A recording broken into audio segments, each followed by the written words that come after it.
Thank you Sam. so much. It's very important to have you here, at this stage of what is being discussed across the globe, a changing new world order, and we just have to have a good decision about it, right? And you Yeah. see that Nigeria is trying to engage globally. You saw that Nigeria had for the first time, historic pavilion, Nigerian House of Davos at the World Economic Forum, Mm, testament to Nigeria trying to engage globally.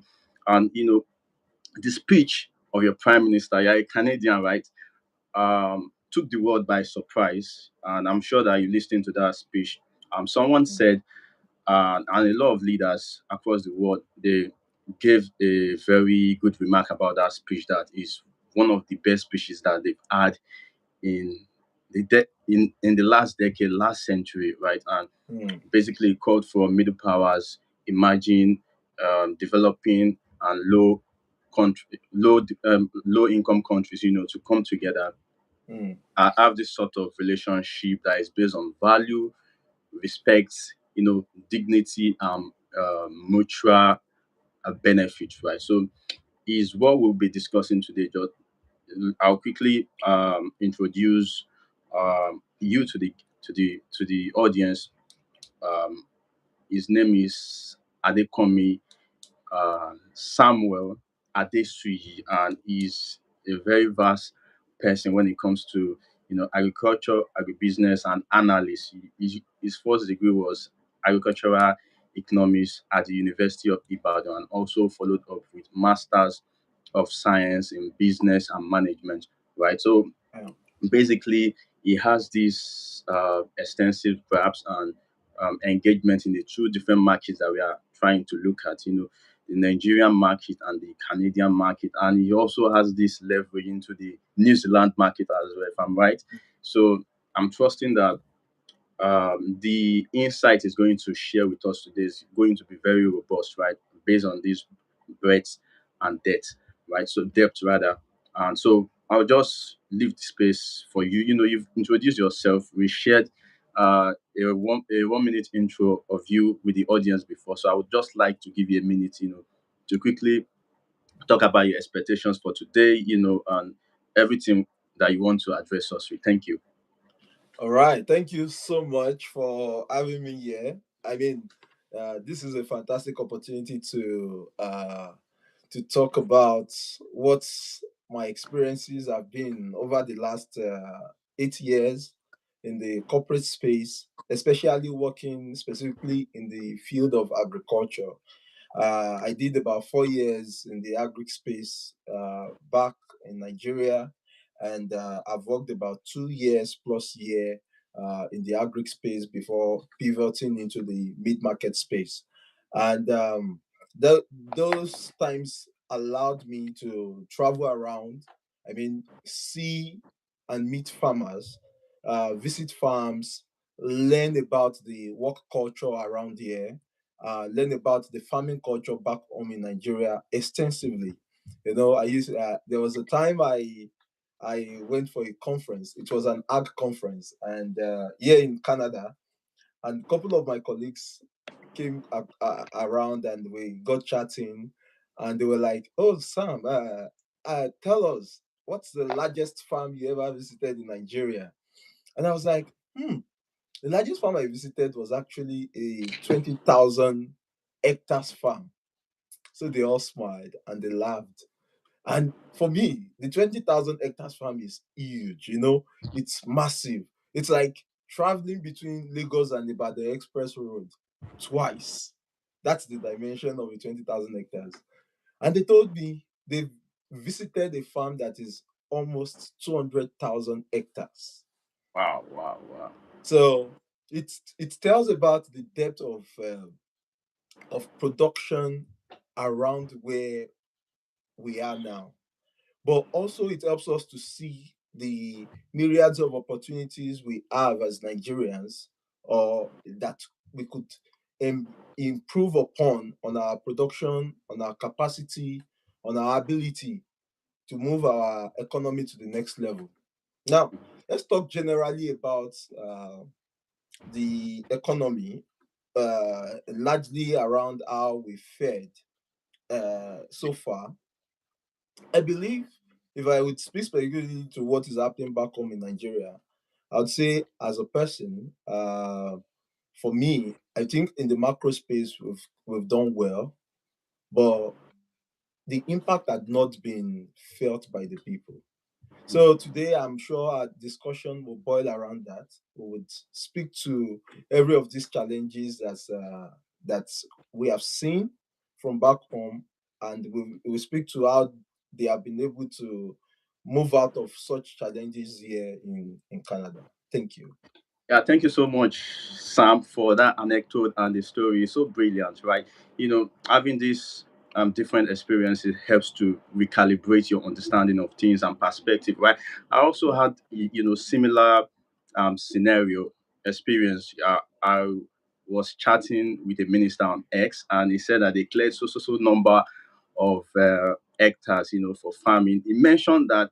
So before that day, I read a tweet from an American farmer where what a single American farmer was handling, cultivating was more than what the state was celebrating. So I so I requoted that tweet, and a lot of people came from my head like, no, this, you are that. Yeah, I was just trying to, hear my own thought about it, and thankfully the minister was so gracious with the whole thing, and I extended that I would like to have discussion with him, and from there we even had discussion, and I reminded him about that tweet, and he said, oh, you are the one that made that tweet. So if we are having such engagement with our leaders, like you said, Yeah. this would help us see things in the right light, and also, push agriculture to the bigger dimension, like you have mentioned. So I want us to go quickly to our first question of the day. I like to begin my question for you today from the what the Canadian Prime Minister addressed the World Economic Forum 2026. So the speech itself was impressive, powerful, and it gave hope to many. It was calling on nations to put the sign down from passively sustaining an unjust rule-based international system and instead choose value, respect, and fairness. So Canada will be pursuing new strategic relationship, but beyond this bold declaration. So I want to hear from you what you think of the realities that Canada could be facing, towing a different path with this estranged relationship with the US. Rightfully, you and I know that um, recently the President Trump put us, just said two days ago that they will stop importing timber from Canada, right? So it joins many other items, Canadian product that will be um, ban, or should I say placed with high tariff. But when we look at the Canadian exports, you see that 75% of it is consumed by the US market, and also 62% of the Canadian agri-food export is US bound. So um, 2.3 million jobs, Hmm. to the Canadian economy, and also 7% to the GDP. So my question for you today is, could Canada get things right, breaking away from the US market and also considering these other issues? I'm sure you are aware of it, a slowing economy, just having a modest growth of 1.7% last year, and also climbing unemployment to 6.8%, labor shortages, declining export, and over $80 billion in debt. And even when Canada is going to pursue this new strategic relationship, it's going to take some time to bear fruit. So I'd like to hear from you. What do you think is the beyond what the Prime Minister said? Is inspiring. Beyond that, what do you think could be the situation for Canada with this new arrangement? Yeah, thank you so much. I think to some point, I'm a realist, and there's a lot to unpack from the Davos speech, the popular Davos speech by the Prime Minister, right? Um, Calling for the synergy between the middle powers, translating into a new world order that is rule based. In all fairness, I wouldn't say our neighbors to the south had done us right recently. in terms of how they have come up with their policies around tariffing nations and getting things by in quotes a twist of arm of others. But we have to also be we also to also be careful in taking in all of these narratives, in the sense that the economic integration between Canada and Nigeria and the US is actually extremely strong. I mean, just behind me here, there's a rail line that connects to the US and also moves down to Mexico. So all of the oil explored at our backyard here in Alberta is being moved to the US. The potash and fertilizers explored in Saskatchewan is transported to the US. The US economy is also dependent on Canadian economy. I mean, just last year alone, we saw a significant drop in the number of snowbirds, as we call them, people that go into the US for holidays. But now let's even break down the Davos speech.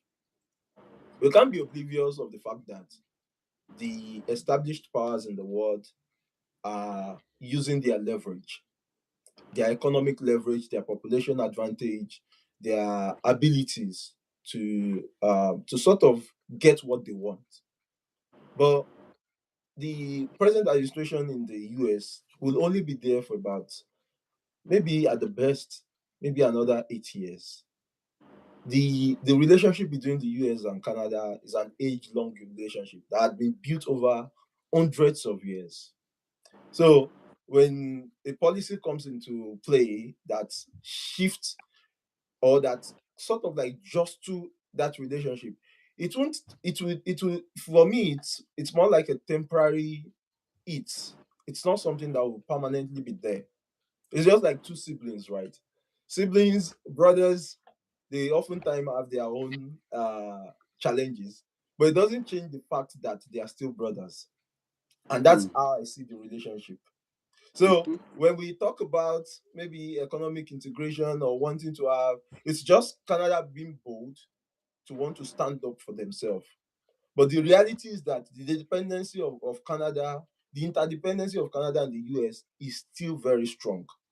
mhm, So let's take, for example, how best do I describe this?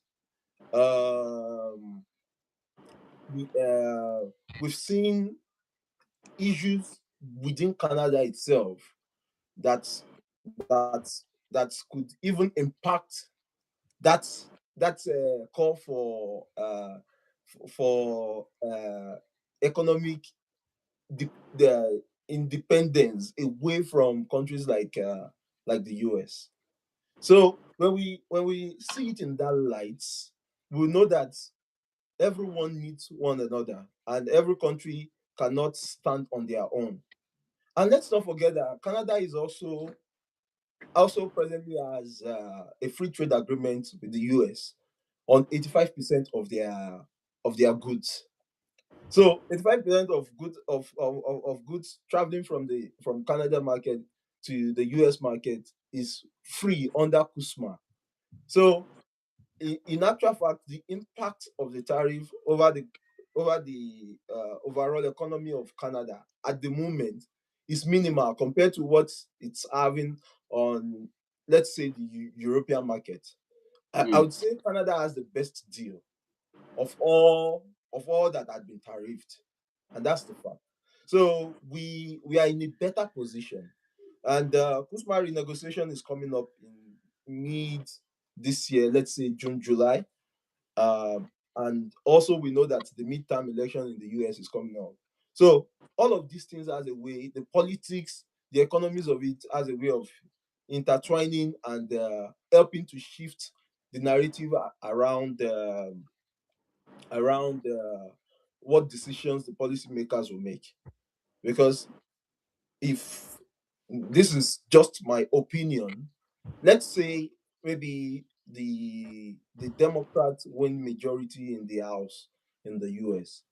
The our discussions around this will probably pivot a bit, let's say come December or November time.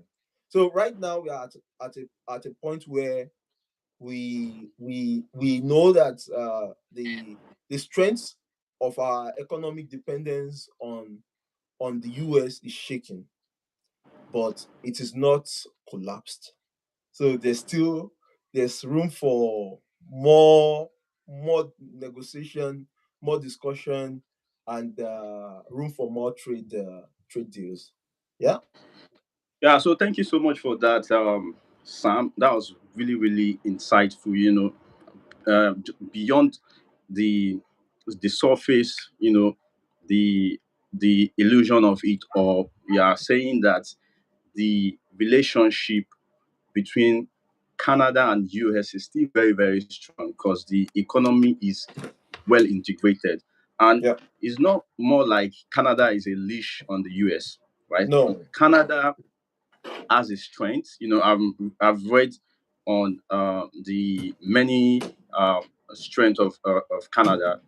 Having minerals, the timbers, the agriculture, the workforce. Yeah. Also the pension scheme, and is really, really great that a country is self-assured, self-reliant, and also negotiating from a place of strength.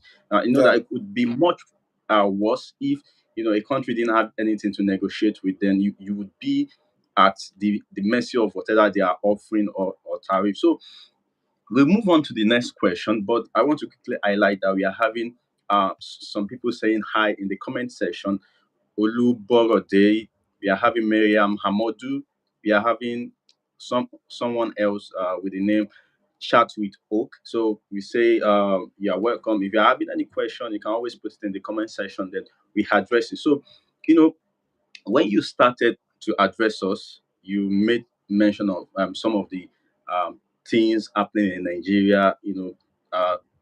We are having a lot of growth, but it's not being connected with the micro economy. The macro economy is doing fine. So I just want us to, look at Canada for a moment, talking about the challenges and where the opportunities are. So I'm going to mention some of the things that are happening in Nigeria, to expand on what you said. We are seeing that Nigeria economy is growing at its fastest. The economy did 3.9% last year, and the IMF, International Financial Institution, has said that the economy could grow by 4.6% this year. And also, there's a new report that the Nigerian economy could contribute 1.5% to global GDP growth expansion, right? Not just GDP alone. And headline and food inflation, they've halved. The naira has never been more stable.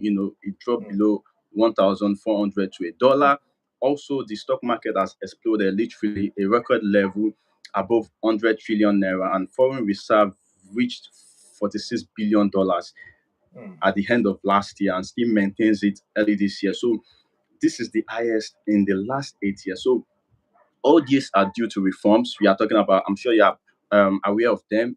Subsidy removal, exchange rates unification, and financial transparency. You had that Nigeria just exited some financial grade list, from the European Union, talking about FATF and some other, right? And also, food is getting cheaper to seasonal glut, input support, price control, and importation. So, but however, like you've mentioned, despite this, we still have many hungry and poor, and Mm. also that our per capita GDP is very low, quite low, and there's still low productivity, input volatility, and cost supply chain inefficiency continue to drive low yield, wastage, and cost. Why increased living costs and unemployment limits disposable income and purchasing power. So amidst all this is creating opportunities for infrastructure, knowledge and tech transfer, capacity building, and value addition, which I believe and many others believe that the Canadian people, country, and with their expertise, their strengths in so many sectors and areas could have a play with. So I just want you to enlighten us, about the challenge in Canada, the general economy, how this whole thing is affecting the food system, and where are the opportunities, I'm sure that you'll be able to give us more insider information about that. Thank you. Yeah, I think what I would say is where are the lessons in this sense, and I think one of the big lessons, or one of the things we got taught as ag economists in back home in Nigeria, is that even the kind of economy we practice is a mixed economy, which means we don't separate welfareism from our drive for capitalism. And even a capitalist economy like Canada have their own way of putting the welfare of the people at the forefront. Since the COVID year, the economic strength of the world had shifted a bit.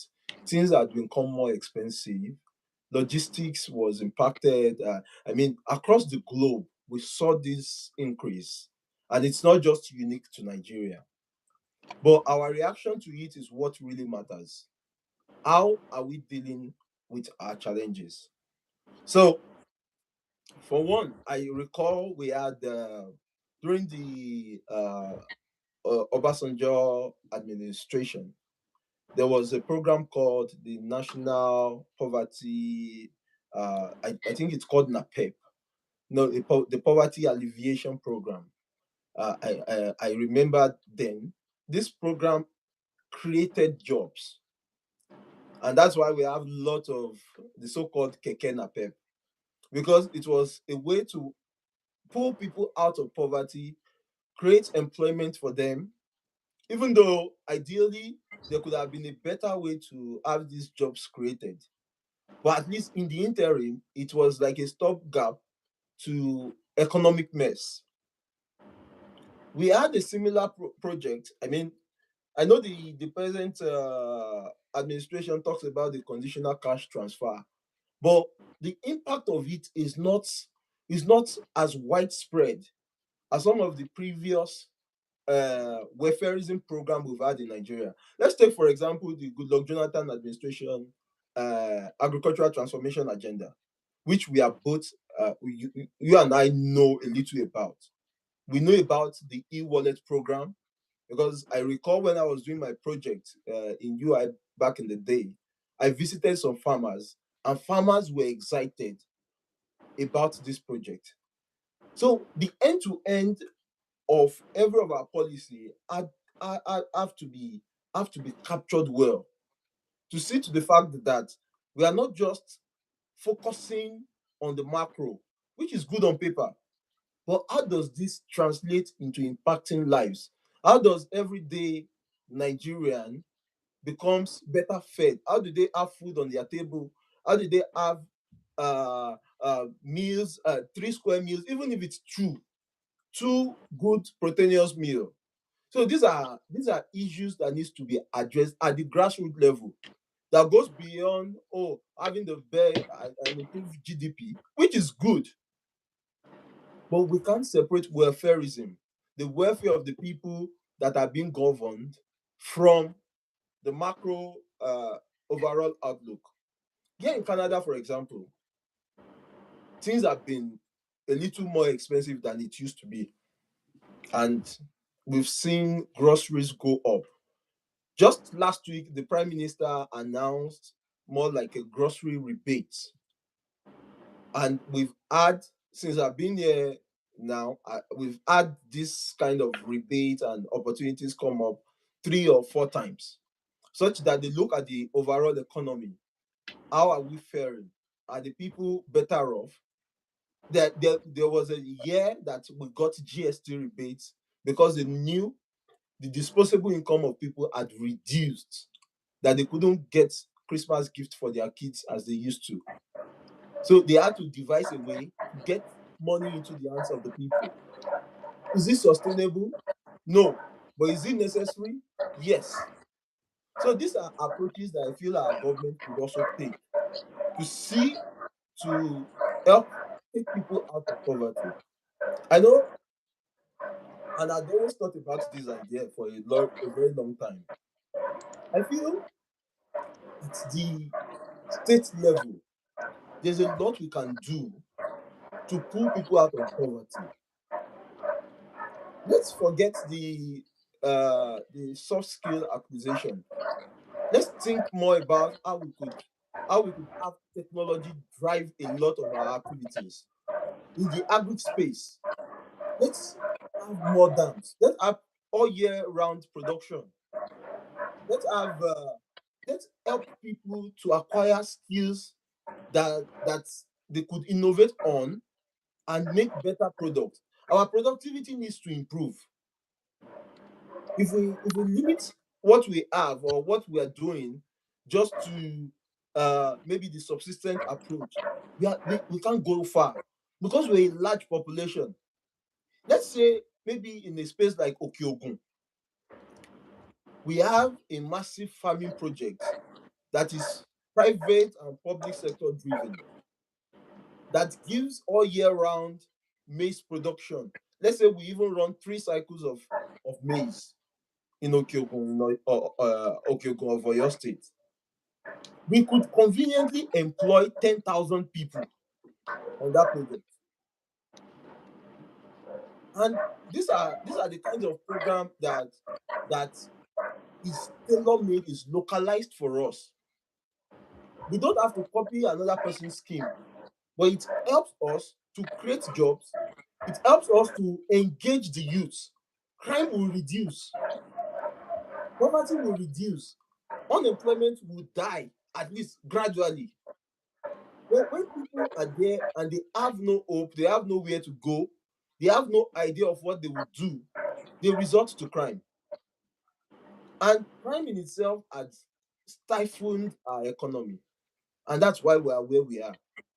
mm, So we have to think about how we could encourage the private sector with a government initiative to incentivize these uh, private investors to see opportunities and to be able to build systems that would employ our people.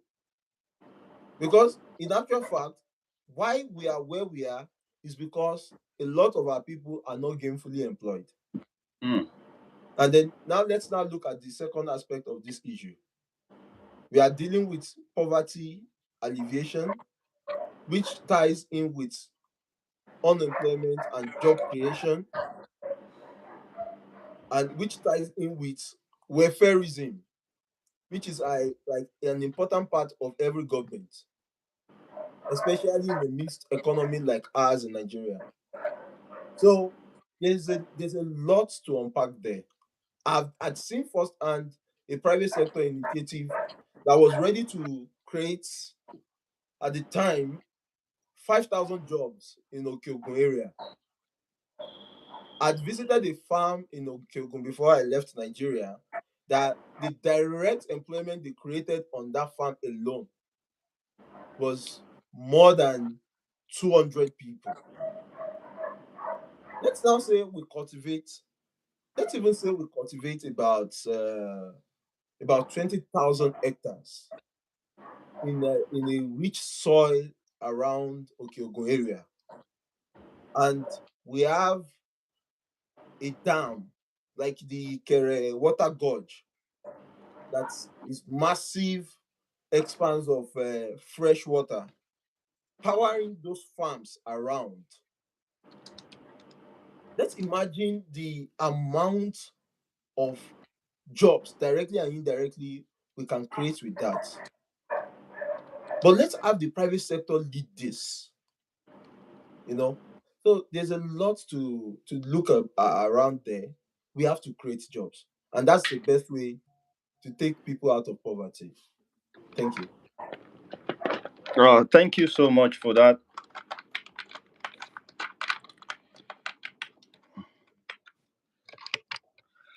Thank you so much for that. You know, caught a lot of things from what you discussed, and it's really inspiring. I'm just going to repeat. You said it's not just about this economic growth, growing the economy. What is the essence of growing the economy without it impacting the lives of the people? So I think that there's this much talks about the GDP. So far, the GDP grows. It doesn't nothing else is of concern. But mm, it's one of the reasons why they said that Nigeria has the largest GDP in Africa, more than no, I mean Nigeria is contributing most to the GDP of the world, most from Africa, but South Africa has the largest GDP in Africa. So when you look at it, it stems that from the fact that overall Nigeria has this broader GDP, but the South African South Africa rather has a broader spread of that GDP, talking about mm. GDP per Capital. capita GDP. Yeah. So at the end of the day, is how much you know each individual, each citizen is able to contribute their Yes. production power, and also not about how much they are able to contribute, how the economy is able to contribute to the lives of each persons in the Mm. country, Yeah. right? So is very important. So it's why, like you said, and is one thing that we must learn from Canada, that welfareism must go along with capitalism, and there is no crime in actually trying to make people's life better by giving relief. So Mm. it's one of the problem that we have in Nigeria actually, and it's not like, to be clear, it's not like we don't give out relief. We are contending with market forces, and so other forces are influencing the prices of goods in the market. So we are trying to work on infrastructure, work on transportation and all that, but you still have to boost the purchasing power of people, Mm. and giving them a bit of stimuli, and all that. But the problem is that the avenue that we use to distribute them is not efficient enough. You can have Mm. a person taking what belongs to like 10 people, and it doesn't Exactly. really make sense. So you are having people languish in poverty. Mm. So that really has to change, and the government must take you know command, and also set the roadmap, like you said, to bring in the private sector. The government cannot do everything rather, but if they can at least make the enabling environment great for private sector participation, then that could really work for the benefit of Nigerians. So I move on to the next question, wanting to look deeper into the Canada and the Nigerian markets. Yeah, we have 70% of Canada is suitable for agriculture, right? Just Mm. 7%. Unlike Nigeria, we have um, favorable climate, lands, and all that. And also, complementing this, Canada has short seasons and also permafrost that makes farming challenging.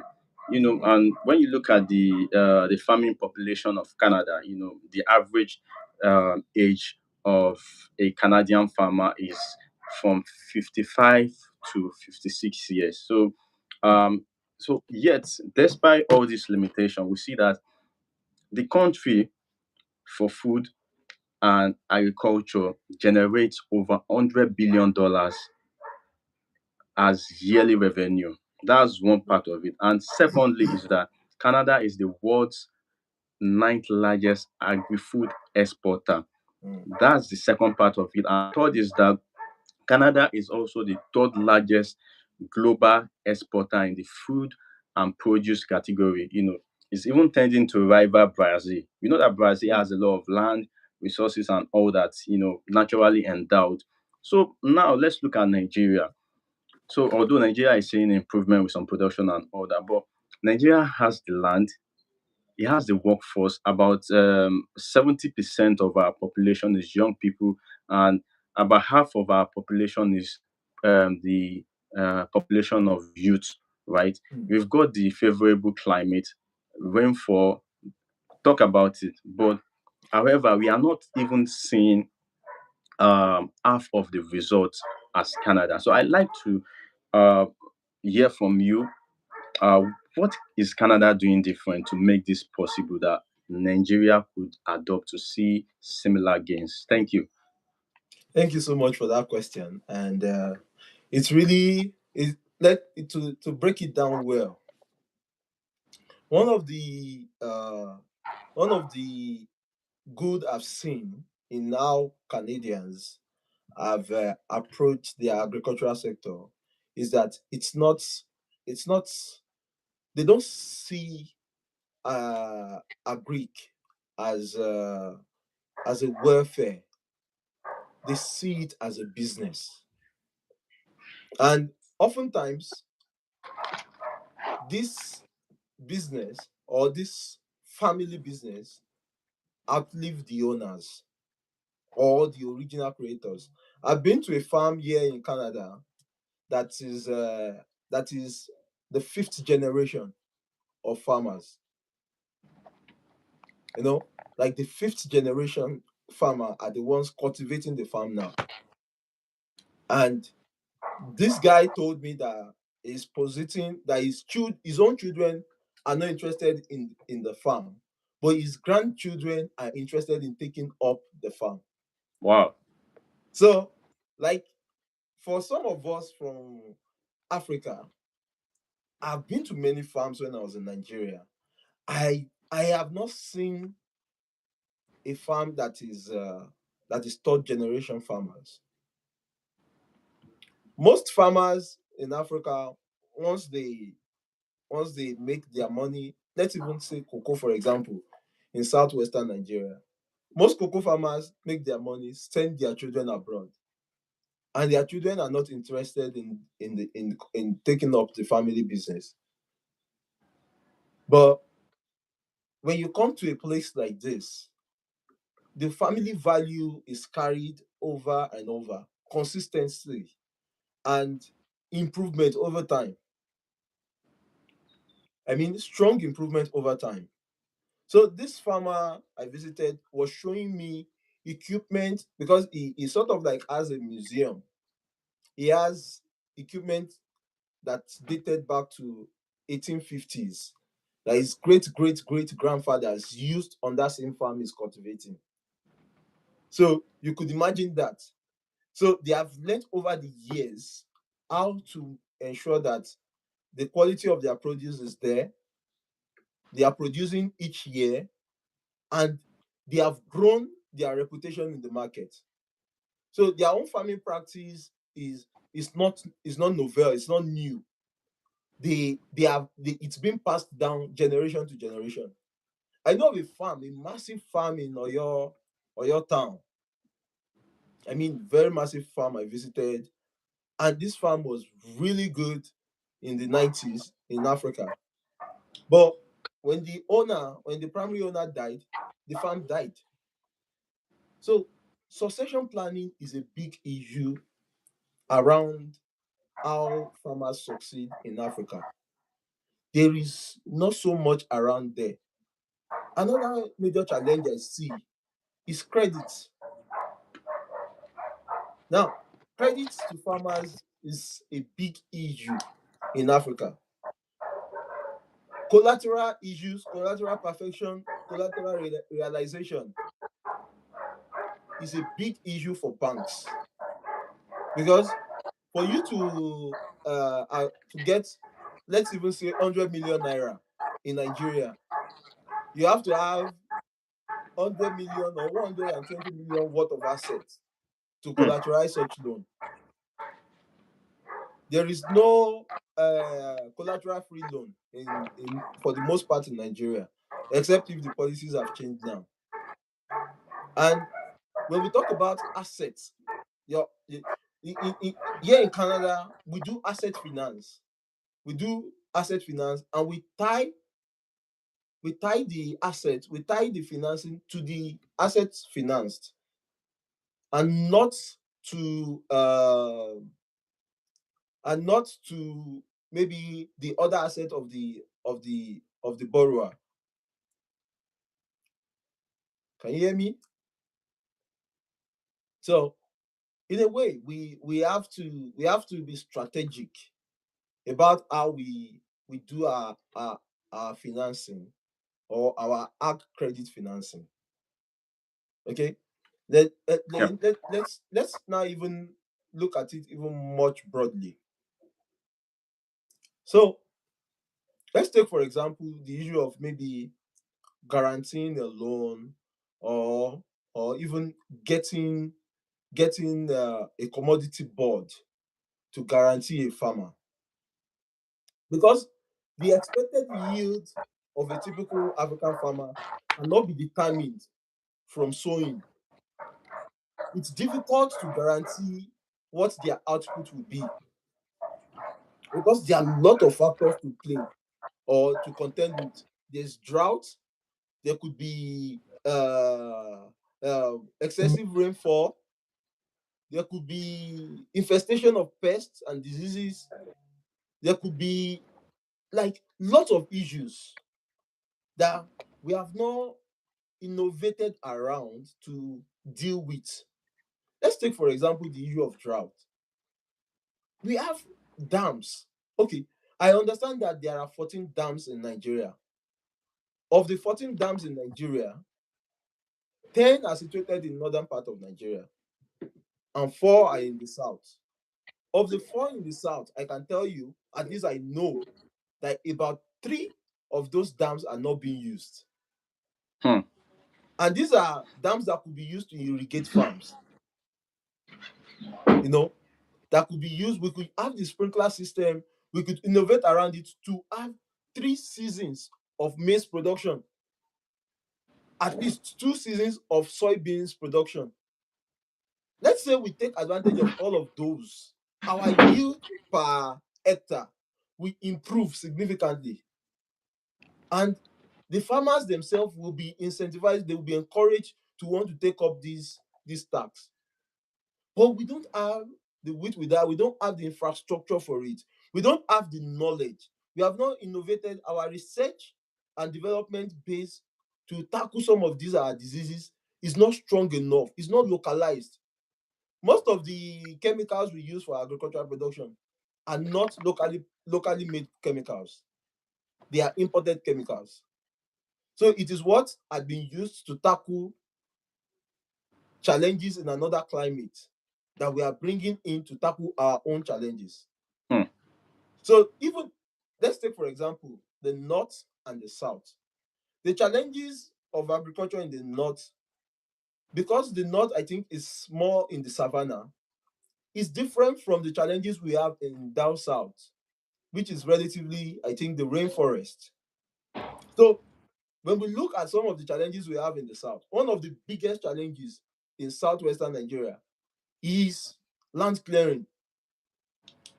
The cost to pull trees, the cost to clear lands, the cost to prepare the land is a big cost. I've been to a farm that had 10,000 hectares of farmland. And at the time when I visited the farm, the farmer had cleared only 3,000 hectares of that farmland here in Nigeria. And this person had to invest millions, I mean millions of naira to do that land clearing. Because for you to even rent a tractor, I remember, I don't know what the cost is right now. To rent a tractor back in the day, it is 70,000 naira per day to rent a tractor to use. And you still have to pay for diesel.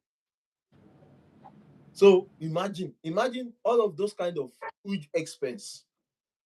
And the tractor you're using, the bulldozer, the caterpillar, if a part of it gets broken, to get it fixed, to get the part, some of it you have to import it. So why don't we then just devise our own way? Why don't we just be creative enough to localize how we do our agriculture, such that even when we have all these Western implements to help us pivot and do more, we also have our own local implements that goes beyond oil and cutlasses that could help us scale in our production. I think one of the challenges we have is we lack innovative ideas on how to scale for our agriculture.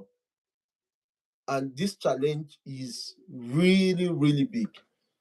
We can't grow beyond what we know. And that's it. Thank you.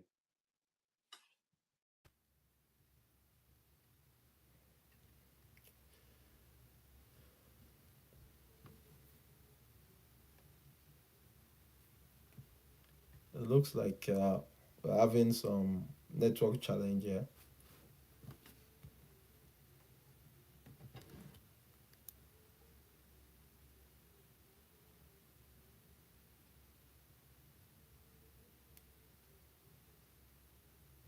Hello.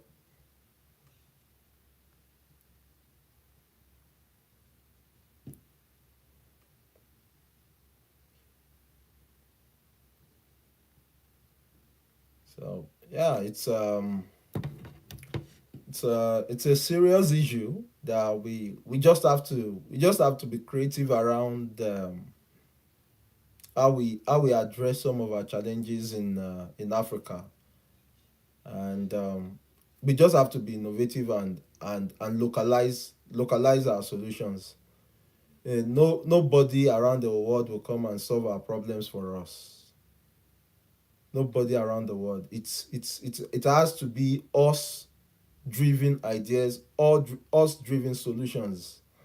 And if we decide to not take the bull by the horn to address some of these issues, our population is increasing by the day. We are growing so fast and so much that that our lack of innovation will stifle uh, our economy, Yep. because a population that is growing at an average of 2.3%, 2.35% per annum is not any small population. Why it's a blessing, why our population is a blessing for us, it could also pose a challenge for us. Because if we are not able to take care of our own will have to find a way to take care of themselves. So yeah, thank you. Thank you so much for answering that question in depth. You never like you left Nigeria at all. You know, you've been really, really much abreast with what is happening in Nigeria, and also the experiences that you've had is more like you kept them in a very good vault archive, and you know you were just retrieving them like it was yesterday. So I really like that, and you know I agree with you concerning a lot of things that you have raised. The issue, you know, you really find third generation or other older generation farms in Nigeria to many issues, you know, and um, it's related to what you said, the issue of system, documented knowledge, great management, you know, passing knowledge of a farm over time. And we must really work on how to sustain the interest of younger generation, our youth, and even children in farming. And quite a number of people are increasingly doing that. So a lot of people in the comment section, they are agreeing with you, like Elizabeth is saying, very true with what you said. And someone is very concerned about that part of sustaining the interest of younger generation in agriculture, you know, to pick it as interest. So Oluborode is asking you this question. So I want you to quickly up on that question, that what then can we do to introduce, you know, the next generation to pick interest in farming? What can we do? Could you offer some insight on that? Okay, thank you so much for that question. If I if I think about the toolbox of encouraging people to stay back, because farming communities are not the most attractive communities. In all fairness, these are places where there's probably no good roads, no good water system, no good infrastructure, healthcare is poor.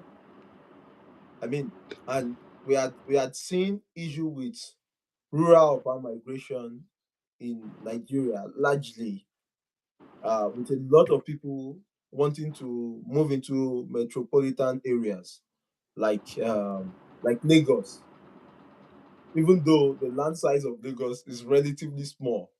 We could expand out and build more Lagos within Nigeria. So let's look at it this way. For anyone that is raised on a farm, that has a school, a hospital, that has all the amenities within walking distance, why would I want to leave such community? I know that this is a farming community. This is what we do. We have everything it takes to live well. So I want you to I'm sure you probably have heard of the Hittites and the Mennonite community. They are like a farming community here in the West that's that sort of like live and grow together. Even though they are more like a religious sect that have grown this concept of just building businesses. But what that gives them is the ability to not emigrate from their farming practices, to not change their way of life, but to develop production, to innovate, to create food for their own people. I was watching a YouTube documentary on one of the Mennonite community in the US, and those folks had lived in that community since the 1800s. So they had grown what they will eat, and they have evolved to have schools, their own schooling system. They've evolved to have their own healthcare system. What stops us from having such and having the government drive this? So we could have a system where the government leads to create communities that encourages parents that then raise children in that community to have all they want instead of moving outside. So I'll tell you something that I observe very very strangely. When we were back in Africa, when we see silos, silos are like big things, are only meant for big companies. You hardly see a farm, if a farm with silos in Africa. But here in the West, every farm that you had visited have their own silos. So imagine that kind of investment. If a child sees that kind of investment, that my parents have built a silo, they have afforded to build a silo, they have this also number of tractors. What are they looking for outside? So let's imagine parents have invested through easy funding, through government initiatives and programs, have gotten all of these things, they've had all their loans paid off. Kids will be encouraged to stay back. So I feel it's also still boils down to government policies around one. How do we ensure that the people that are growing our food don't feel marginalized? How do we ensure that the people that are creating food for us are also well taken care of? They have good road, they have water, good water supply, and they can also get good value for what they are producing. They can store it well, and they have electricity. Let's say we have a massive maize project, huge expanse of land of maize project. If we don't have plans of how to uh, dry up our maize, and then plans on how to even market our maize, it could be an effort in futility. Both myself and you had done some farming. If you recall from our days in uni, if we leave some of our produce way past the harvesting period, they become spoiled. So how do we ensure that every youth that is seeing this are seeing results for their parents? Because the result will encourage them to stay back. And that's it. Thank you. Hmm. Yeah, thank you so much for that. You know, letting us know what we should do to actually pick the interest of young generation in farming, and where people will see farming as a lucrative career, the farm setup, the rural area, rural economy, having uh, everything that supports a good life, facilities, infrastructure, everything. And it's not even only for younger people and even farmers themselves. We see that this same scenario is playing out, that is impacting the motivation of extension staffs. mm, Extension needs extension agent, extension workers, and also other subject matter specialists. They support uh, farmers with information, mm, educate them, facilitate their access to input. But when they get to all these farming areas, there there is no light. Uh, the road network is bad. They are not being given good remuneration. There is no compensation, good packages, good water, healthcare facilities, markets. I mean, it sort of demoralized them. We used to have it better when we have the training and visit system, where it was being sponsored by the World Bank. The World Bank was supporting the extension system in Nigeria and the extension workers, right? So they were being motivated. But after then, it's not really that encouraging. So that is what we have to be doing. What Sam has said. Thank you, Oluborode, for that question and helping to expand the whole narrative and l- let the guests deep uh dive deeper to give us more information. So I move on to the next question. Still trying to. mm, So we have it that Nigeria is a country of over 200 million people. The vast majority of this population, like I've said before, is formed by young people. So basically, young people, they require protein for proper growth and development. So milk is one of the go-to protein sources in Nigeria, alongside fish, beef, and so Nigerians, they consume an average of 45.5 gram of protein per day, but this is lower than the Food and Agriculture Organization recommendation of 60 grams. So, and worsening this is that Nigeria has about 1 million metric tons of milk supply gap. So this gap is not even just for milk alone. It's also for we have gap for fish, we have gap for meat, and we have gap for other plant-based protein as well. So it makes us spend billions of dollars in exportation, depleting our foreign reserve. So um, um, our local production can is not able to meet this national milk demand. So it only meets like 30%. So on the other hand, when we look at Canada, it produces so much milk that it had to establish quota for milk to not be wasted, right? So mm, this quota also helps to ensure prices are not low and farmers continuously realize good earnings to stay motivated. So, however, here in Nigeria, food prices they've tanked so much that, and even below production costs, that farmers currently, I'm talking about what is happening currently, they are now lamenting and they are demotivated to continue production. So now, as a finance professional that you are, you have seen everything, and our conversation with you today shows that you are very fast and you know what you are talking about, you know what you do. So you oversee these agricultural desks. You've overseen agricultural desks, in leading banks in both Nigeria and Canada.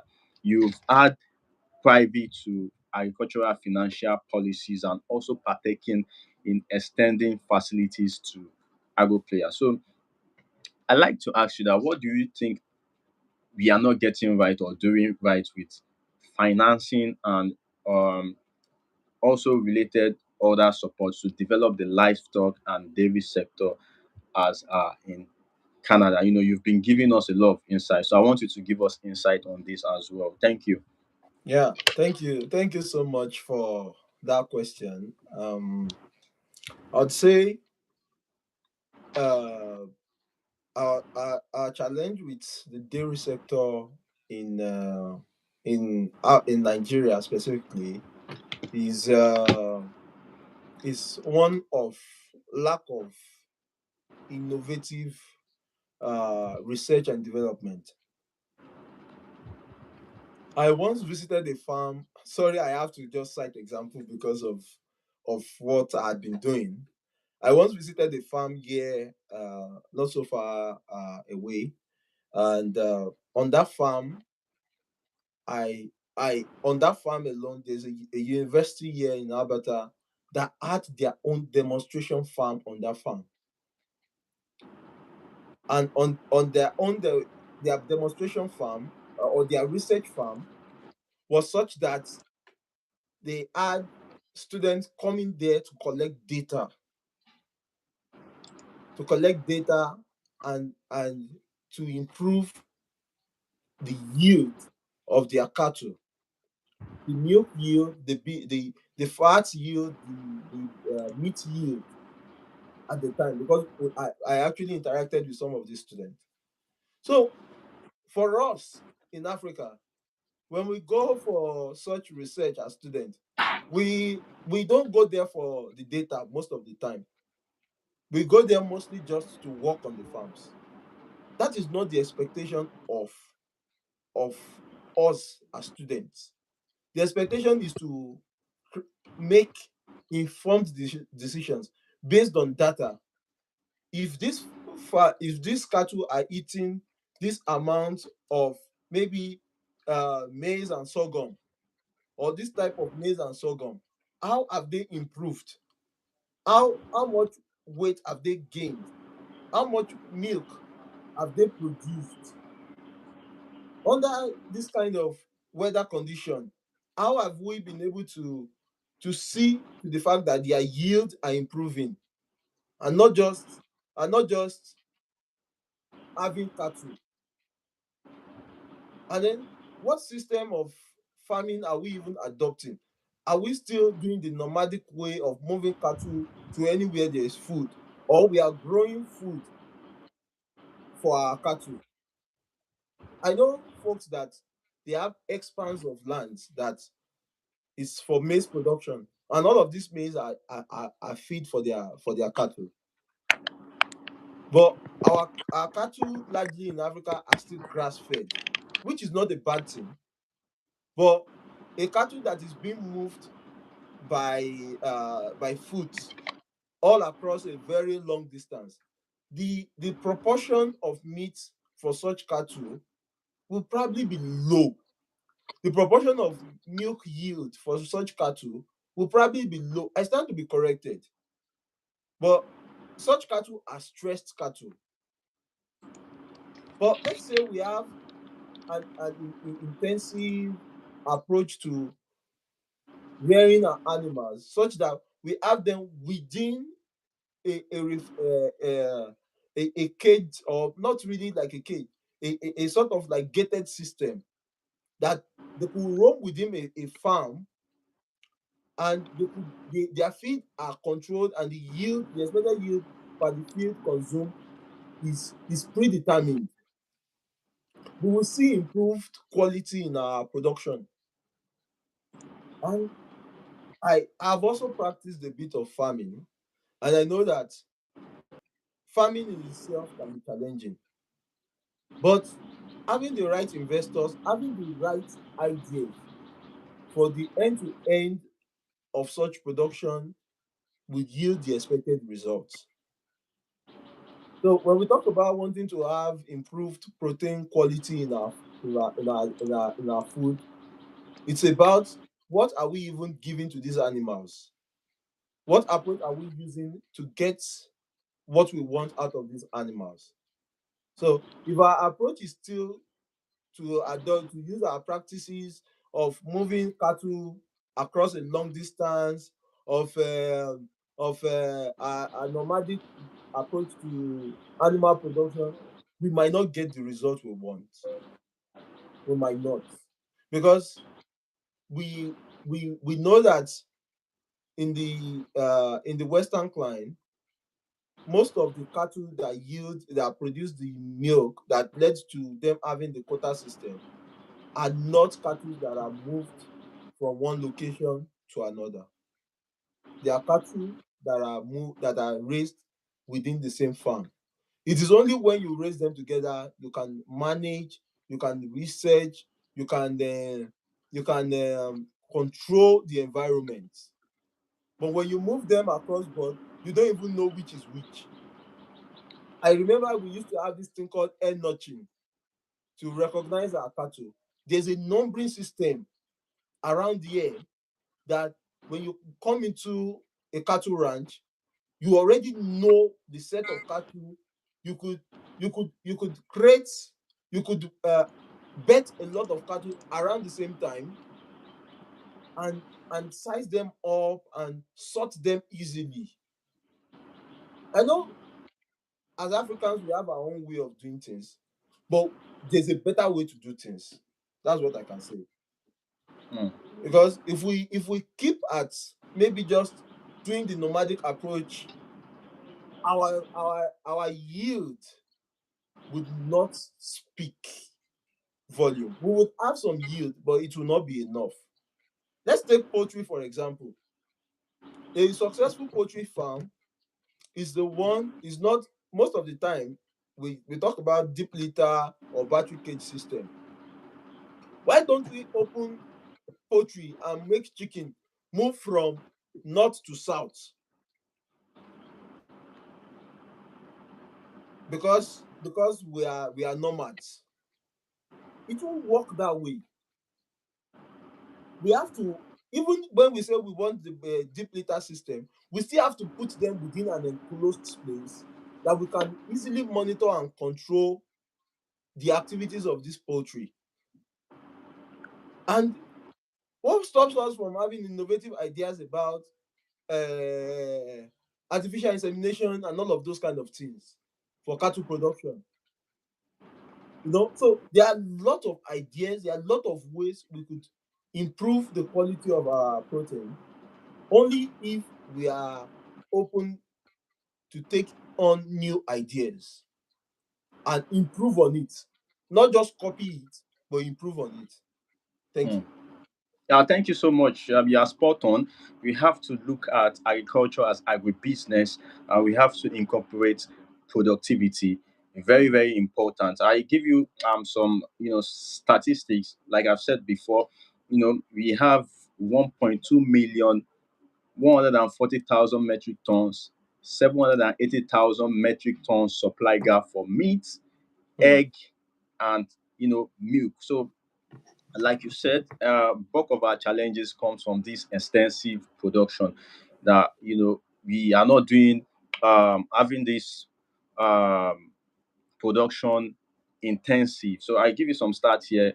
Um, extensive production, locally for free range birds, you know, is done by 6.6 million households in Nigeria. So they generate 78 million birds, right? So, but we have 17,000 farms, private farms supplying 45 million birds. Hmm. So, in the extensive system, each bird is going to give 40 eggs per annum. And in the intensive system, where things are being managed, each bird is going to give 160 eggs uh, per annum, right? So when we look at the dairy system as well, for cow, where we have the agropastoral system. We in Nigeria we are still fighting for land, for this, for that. It's causing a lot of problem.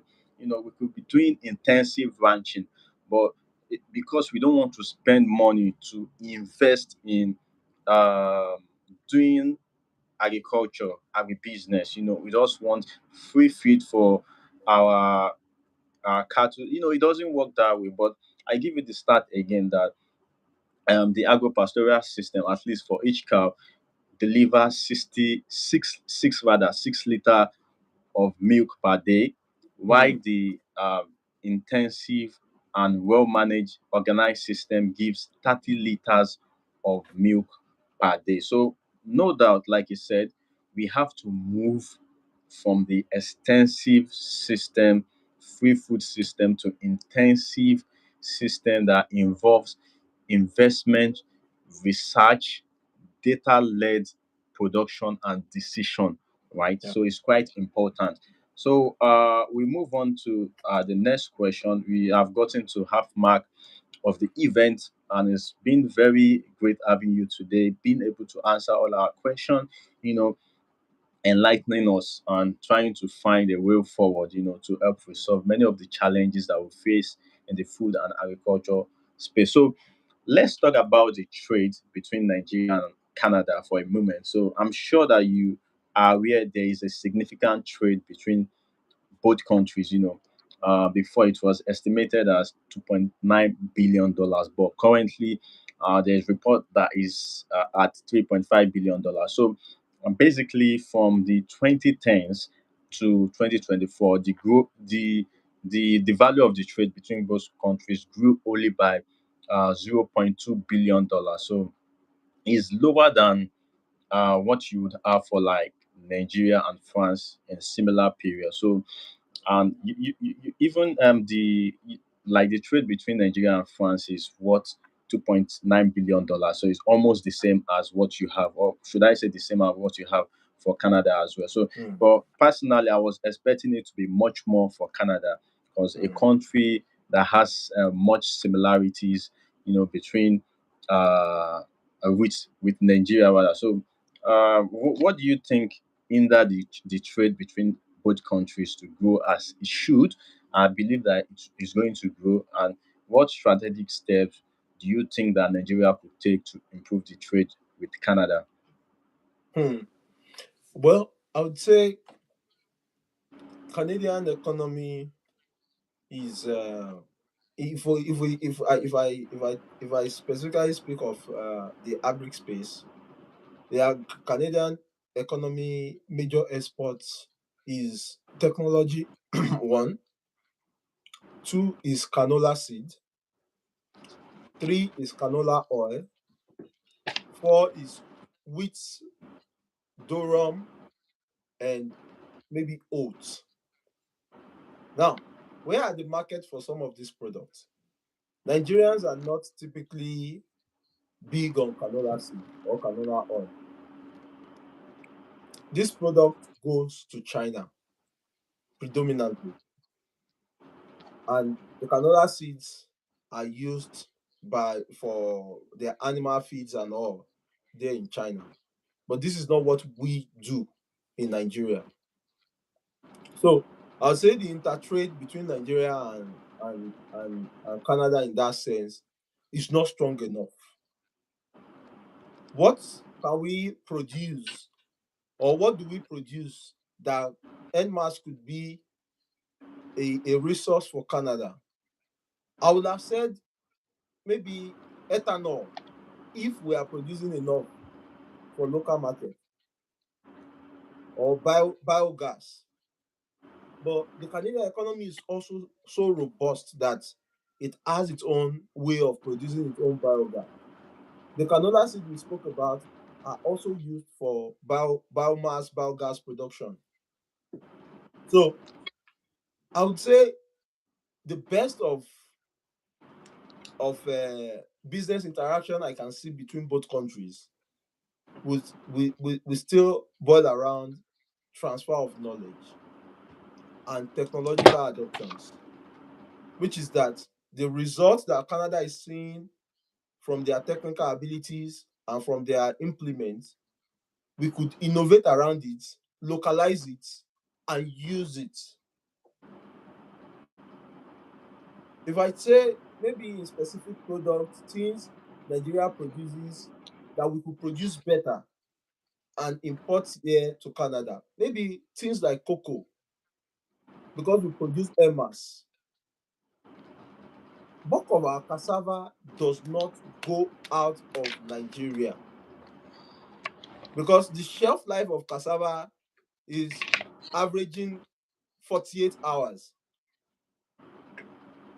But we need to make it into a product. We need to produce enough for our own local market, and at the same time make it into a product that can then be competitive enough that it will be relevant for global economy to take it on, and it becomes a source of foreign exchange for us. So if I look at the recent trade, for over a year now, there was more like a trade barrier between China and Canada.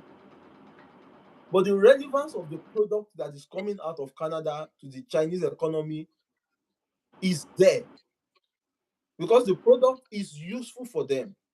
Canola seed is useful for them in China. Canola oil is useful for them in China.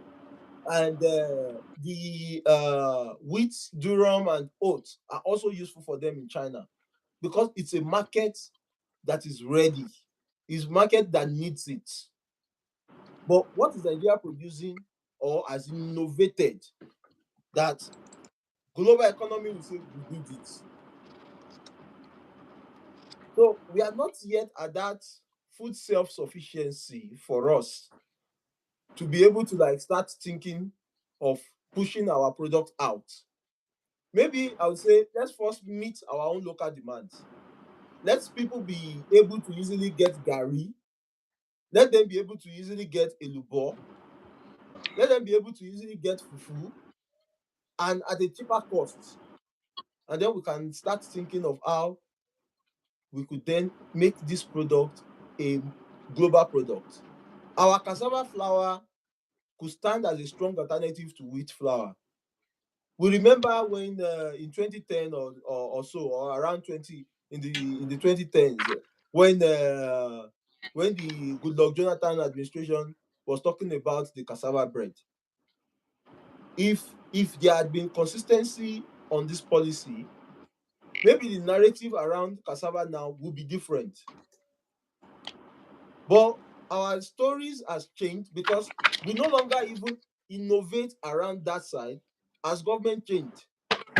We moved ahead, we moved away, we decided to do other things. So if we are not consistent in our production, we are not consistent in our research, we are not consistent in our approach to agriculture, it's definitely going to not make us a strong player. We won't be a serious player. That's how I would put it. Because all we do is take up existing, see how we can quickly recycle it and make it for ourselves. We are not yet at that level where we can push out our products so convincing. Yeah, thank you. Okay. Yeah. Yeah. Oh, you're done.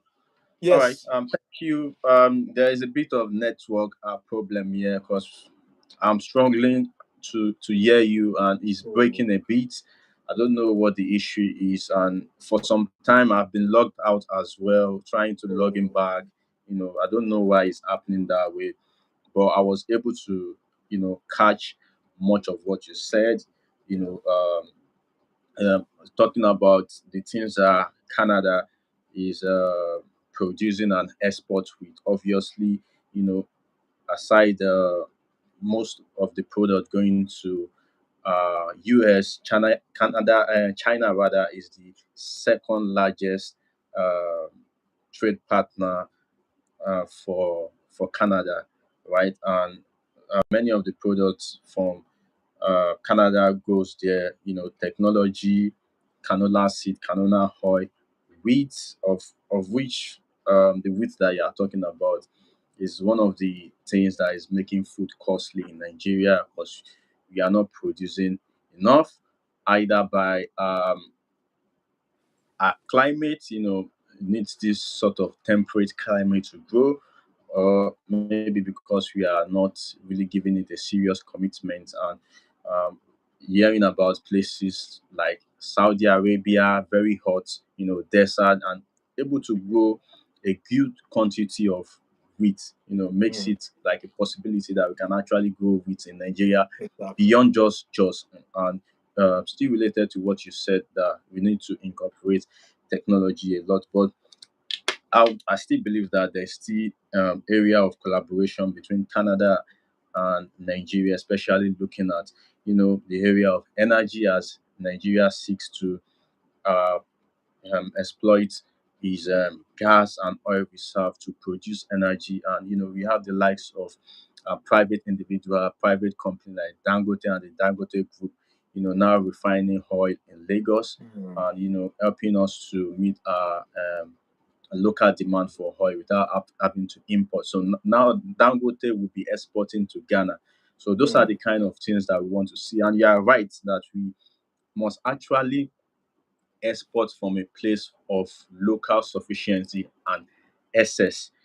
mm, When that is enough, then we can export, because we don't want a case that our economy is export driven, but we are not even able to satisfy our own needs. Right? It doesn't really make sense, and I think that our collaboration could also be for tech and AI. Nigeria is really doing good with AI, but it's very lacking in hardware production, and we have many of the mineral resources that can be used to produce some of these hardware, talking about the semiconductors, microelectronics, and talking about the computer boards as well, chips, right? yeah. We are talking about the what are some of these metals that could be used, that is causing problem in Congo, right? And we can Yeah. also have collaboration when it comes to peacekeeping.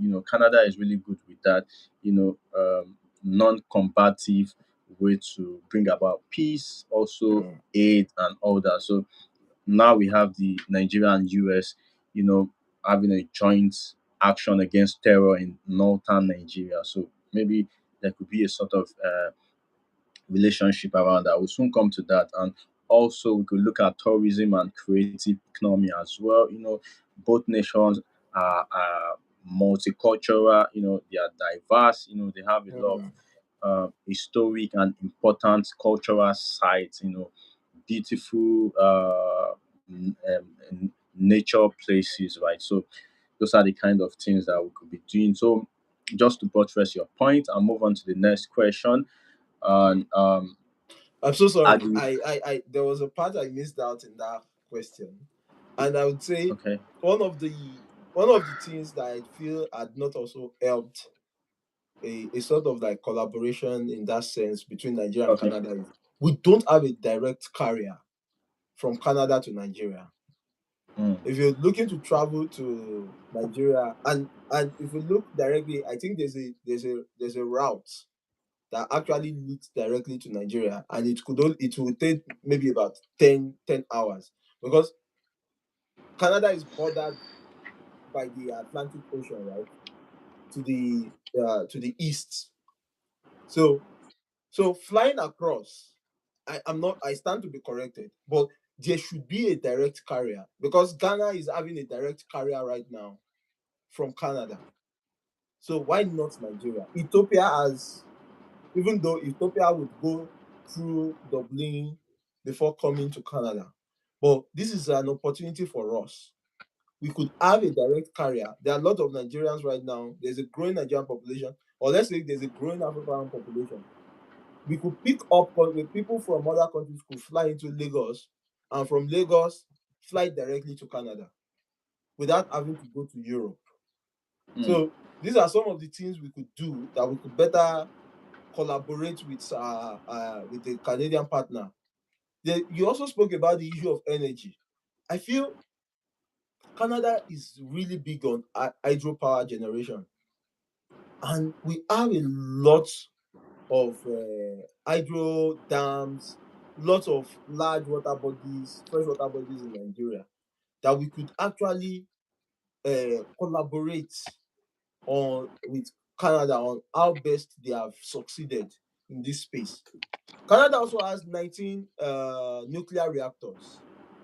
So their power generation is not just dependent on gas and hydro. They also use the nuclear power to generate electricity. Nigeria does not have any nuclear reactors, though there's a project ongoing with Russia on that. But I feel we could collaborate more with a successful powerhouse like Canada to bring about a successful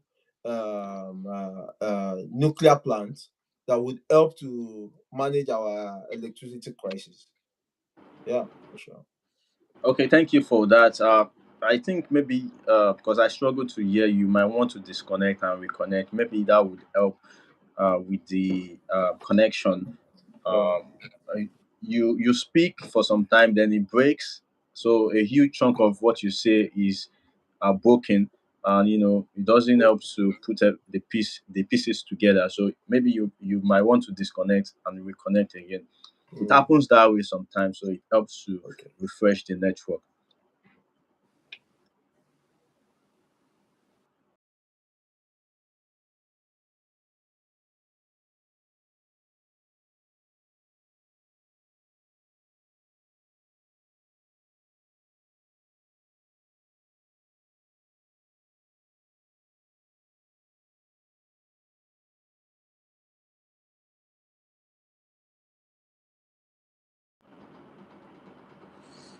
Mm.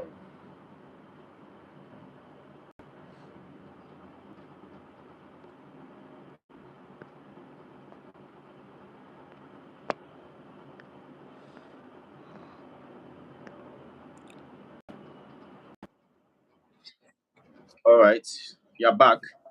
Yeah. So, actually, I don't know. Maybe it's from my side. Someone is saying that we can hear him very well. Oladipupo Damilola, and she's, the person is still saying probably the glitch is from you. I heard all he said, so no problem. You just keep going on. Maybe when everything renders, everything is going to come together perfectly. So we move on to the next question, right? So at the World Economic Forum event, we started our discussion today with that.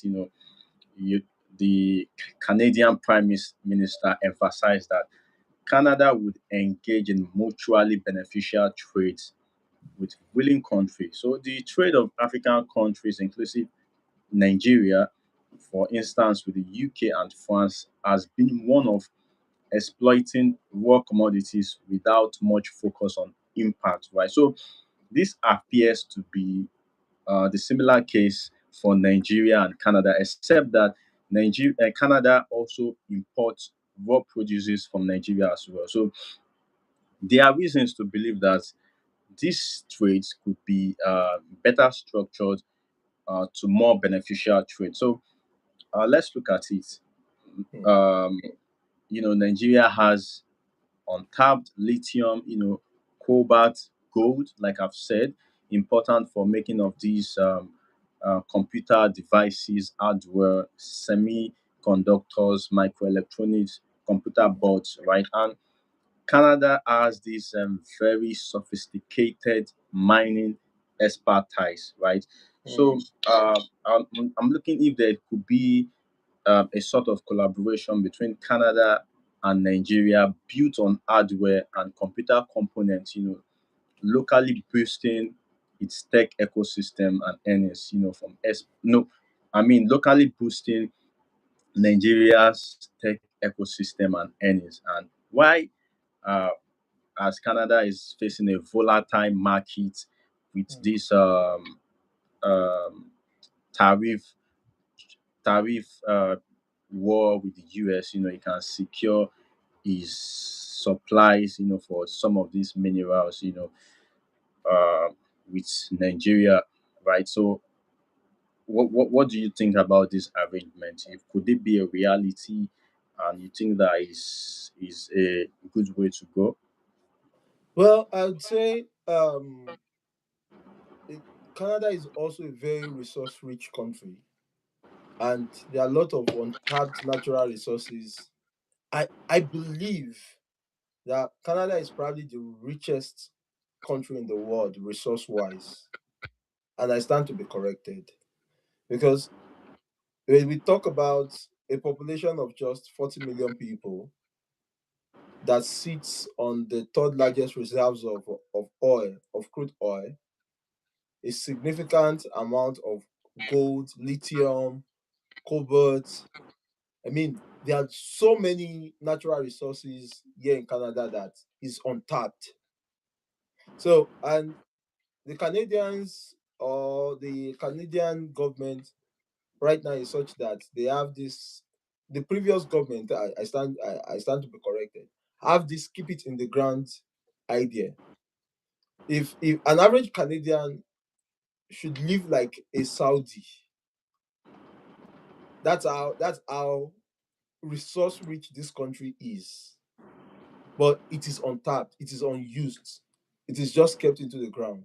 And the reason is that I think the leaders in Canada believe we shouldn't just over exploit the resources, but think more about the coming generation to help them have enough as well to live their own life.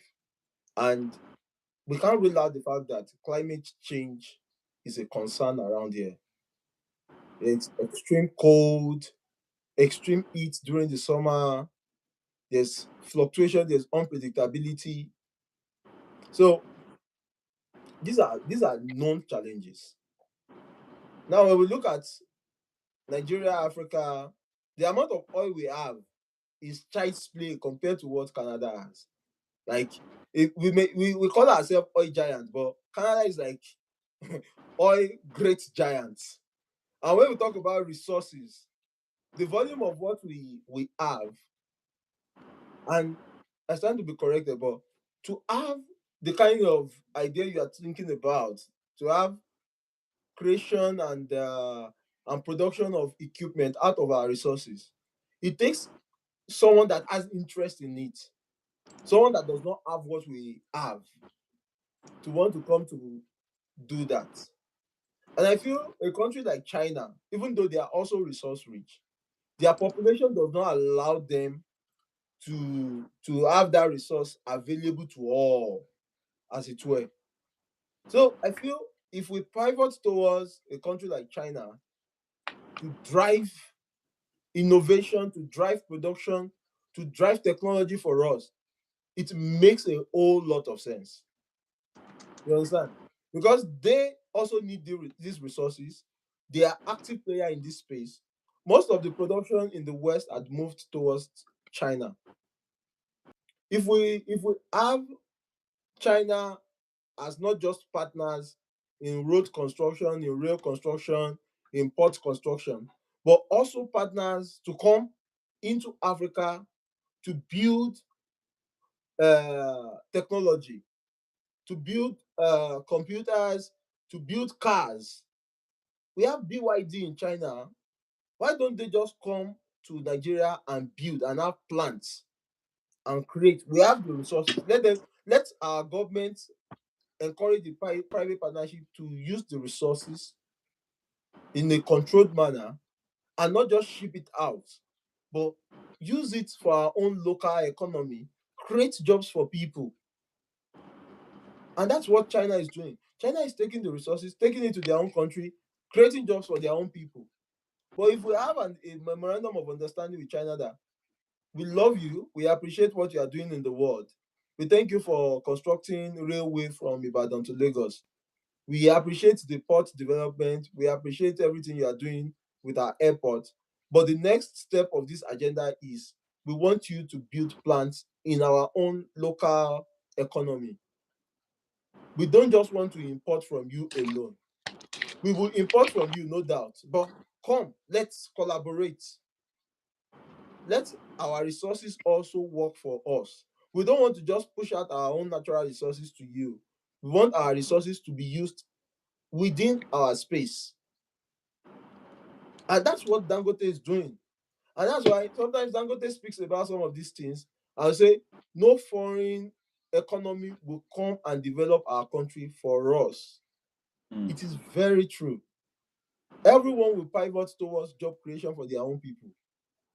So if we have a collaboration with maybe a Chinese economy that is willing to do that, or a Chinese business owner to locally produce things in Nigeria, or even we ourselves, we are smart people, we can start exploring our own resources and using it to develop our own economy, producing stuff for ourselves. Why should we rely on another economy to do that for us? mm. So if Dangote is doing it right now, we can in the oil and gas space, there are lots of business owners, creators, innovators, investors that can be homegrown to do that for our economy. We can build aircraft in Nigeria. We have all what it takes to build aircraft in Nigeria. We can build cars in Nigeria. We don't have to just be an assembling plant. We can do the end to end of it.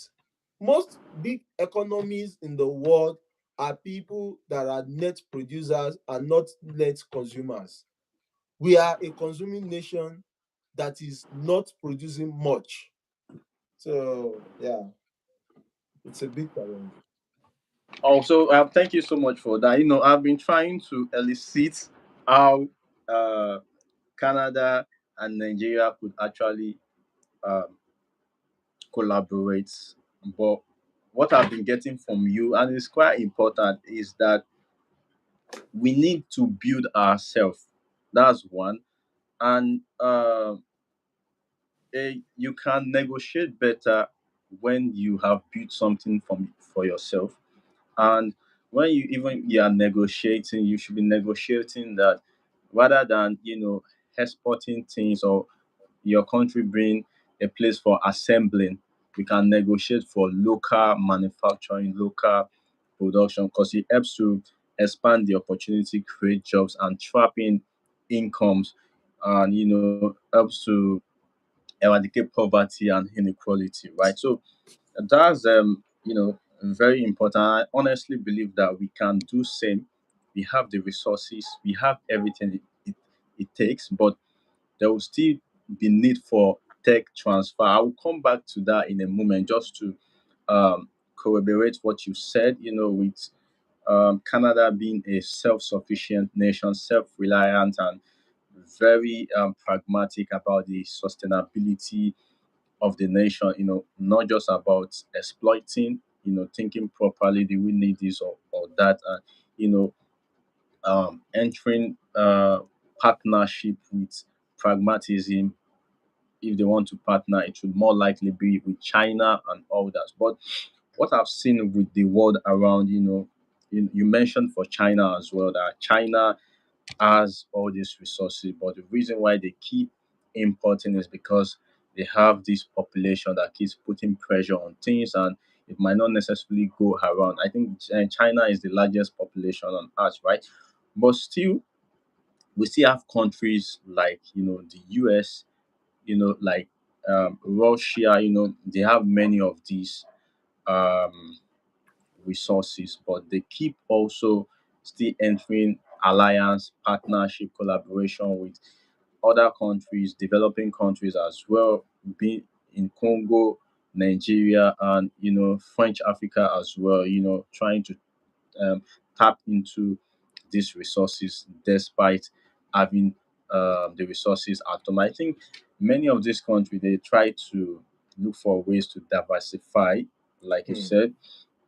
They might have the resources, but perhaps they've not exploited it, and you know they have some strategies about it to ensure uh, all year supply. So I would just like to hear from you. Let's say we've developed our country, we are making use of our resources. Now we want to build hardware, we want to build software, and we know that there will be need for help from a country like Canada, to come with its expertise. It has this leading AI leadership, hub of global tech and all Hmm.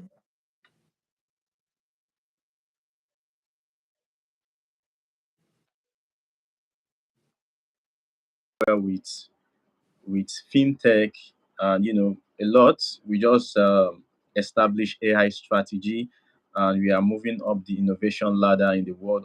Although we still have to work on the ease of doing business rather. So in what way do you think that there could be a collaboration actually, to accelerate agri-food efficiency, create these cross-border innovation systems and opportunity, you know, banked on that, we've worked on ourselves and our resource system, we can collaborate effectively. What do you think? Yeah, I think it naturally flows when people see that you are doing something right. Mm. People will gravitate towards you. So, um, people gravitated towards Saudi Arabia because they were doing something right with their oil production. People gravitated towards, let's even say, China. I remember when we were maybe about 15 years ago, they'll say, this thing is made in China. We can't, I don't like it. They either make made in Europe or made in America. But the Chinese were consistent and they kept at what they were doing. They continued to keep doing it and improving on it. But if we say, oh, we are Africans, because something is not working yet, we stop doing it, it doesn't help us. When there's a change in government in our country, the idea, the innovation of the previous government becomes totally eradicated for the most part, and we bring up a new idea to start all over again. So this inconsistency had not helped us to scale at a level that could have helped us. I remember when I was in uni, we reviewed all the different economic policies of the different governments. We spoke about the structural adjustment program. We spoke about Vision 2010. And most of our teachers back in the day would say the best agricultural policy for us Nigerians at the time was Vision 2010. Do we know who brought about the Vision 2010 agenda? It was the Sonny Abacha government that had the Vision 2010 agenda. But will a democratically elected government continue a Vision 2010 agenda? No, because it will be perceived to be error reading. But from the academic standpoint, it was the best that could have taken Nigeria out of agricultural policy issues. So if we don't have a consistent way of driving innovation, a consistent way of driving excellence in our polity, a consistent way of making our own economic agenda better, we are not going anywhere. It's easier for us to come up and then a new government comes and then wipes out. We had real sector support finance in the last administration. We had the uh, the rice the rice production innovation. We had the maize growers production innovation. We had pads. None of it is still existing right now because there had been a change of government, even though they were in the same party. So if we don't have a consistent approach to innovate on what had already been created, to see to evolve around it, we can't totally just eradicate a thing that is working and expect to get result at the end. So let's take for example PAD. PAD was, I can't remember what the full meaning is. PADS. It was a project of the government to help with land clearing, massive land clearing in during the Buhari administration, and it had its own success for some of our farmers. We had the real sector support finance of the Central Bank of Nigeria at the time that were looking at the end to end of agricultural production, and not just limiting it to primary production, but also innovating on this product to see to the fact that it is producing something that could easily be exportable and that could create jobs. These are ideas. Do they have their faults? Yes. But are they good ideas? Yes. Are they perfect? No. Can we improve on them? Yes. But if we totally just take it out because we are now a new government, we want to have a fresh breeding, we want to have a fresh idea. No economy thrives on that. So if we want to mirror what China or the developed world are doing, what they are doing is consistency. What they are doing is not wiping out what the other party is doing. If you look at the polity or the politics in the US, irrespective of whichever party is in power, there's always a consistency in how things were done. Let's say, for example, the previous Trump administration had tariff on on some products before going out of power. Do you know Joe Biden did not reverse those policies? And that's the truth.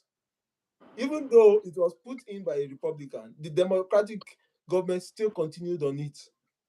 So the fact that they have opposing view, opposing ideas, does not mean that they would not continue on that path. Because at the end of the day, it favors their economy. It was a source of income for them. So why do we then have multi multi-party approach when even we have the same party coming in, but they have different ideas, different results, no consistency across board. Once a party or a government changes, we take out whatever they are doing before. What stopped us from continue the agricultural transformation agenda of the Akinwumi Adesina's administration? We could have innovated on it. Farmers were happy when we had ATA because we spoke with farmers. We went into their household. They had more money on their hands. The issue of fertilizer subsidy fraud was totally eradicated through the e-wallet project. We had a lot of success in that space. Why didn't we continue there? So it's easier to discuss Nigeria issues, but the solution is still lies with us.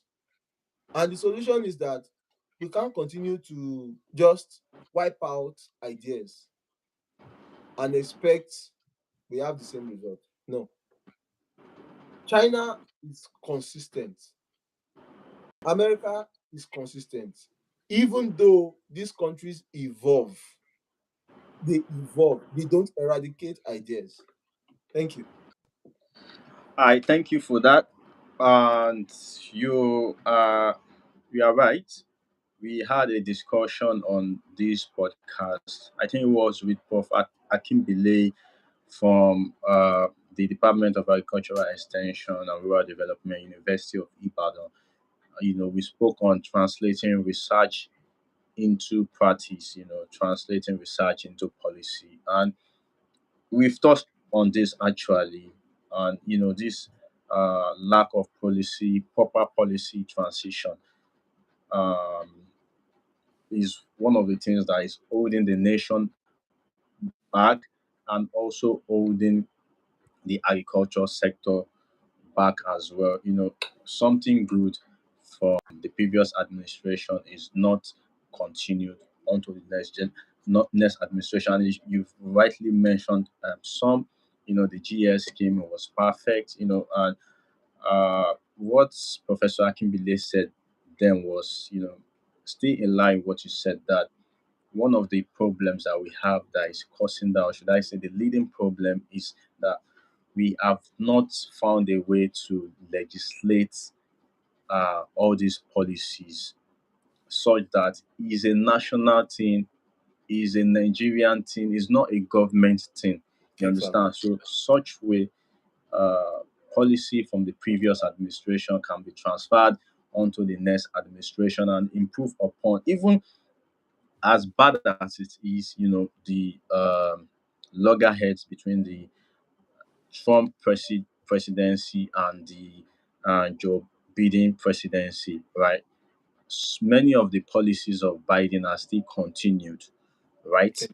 So it shows that you know, they are aligned, focus. And talking about some of the things that you've mentioned, like the subsidy that was discontinued, it had its cons, like we improve our production for rice volume, although the cost of rice also increased drastically. So um, what I would like to add here is that when we think about some of all these policies, we should also consider some other things that could be impacting the efficacy and sustainability of this policy. It doesn't make sense that you are providing funds for farmers to produce locally, right? But there is still gap at the borders.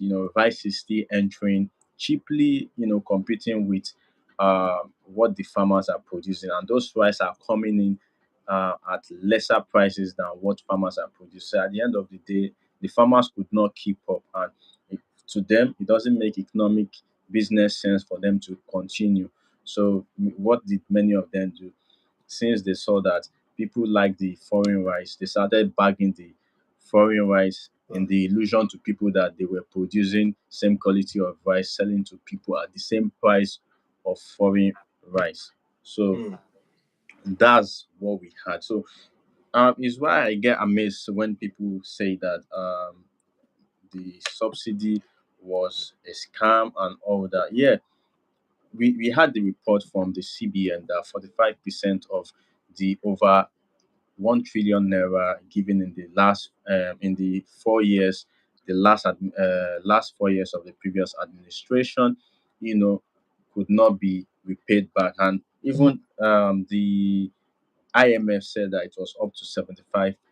But the evidence, the fact is that, as we have seen for other countries like the US, China, Canada, Brazil, Russia, name them, is that for there to be strong transformation in the agriculture sector, there has to be a solid backline of credit support for farmers, right? So it's not about we stopping to give farmers, it's about we thinking why that is not working for us in this place, but is working for others in their country. What is the problem exactly? Why do we still keep having all this corruption? What is making it not to have impact in the life of the farmers and all that? I think this is a better way to think about it. And should be told why we we hold this present administration accountable for that.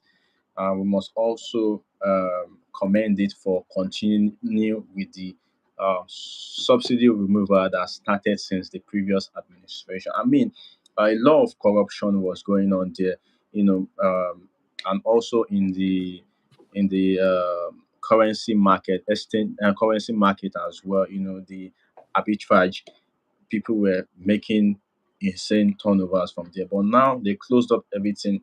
Our exchange rate is stable.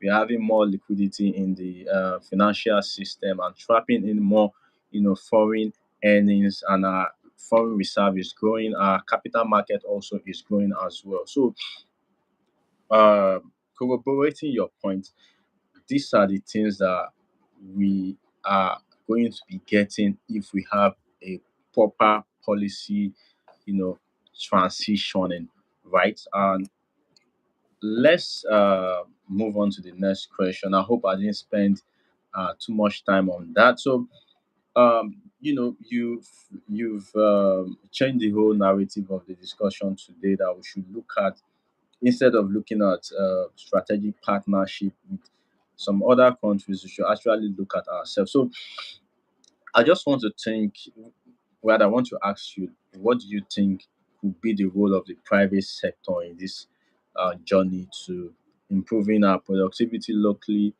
efficiency, our output, such that we have this strength in creation, then we can enter strategic partnership from strength of value. What do you think? Mm. Thank you so much for that question. I think let me start with statistics. So, if we look overall at the total number of farmers or farms in Canada, as at the 2021 census, there is 189,874 farms in Canada. Now, if we compare that to the number of farm acres that is cultivated in Canada, there is 62.2 million hectares that is being cultivated by these 189,874 hectares farmers. Now, the average farm size in Canada is 809.4 acres. Do you know what the average farm size is in Nigeria? Is Feed me. 1 to 2 hectares per farmer. And what is the population of Nigerians that are farmers? We talk about 70%. That means what drives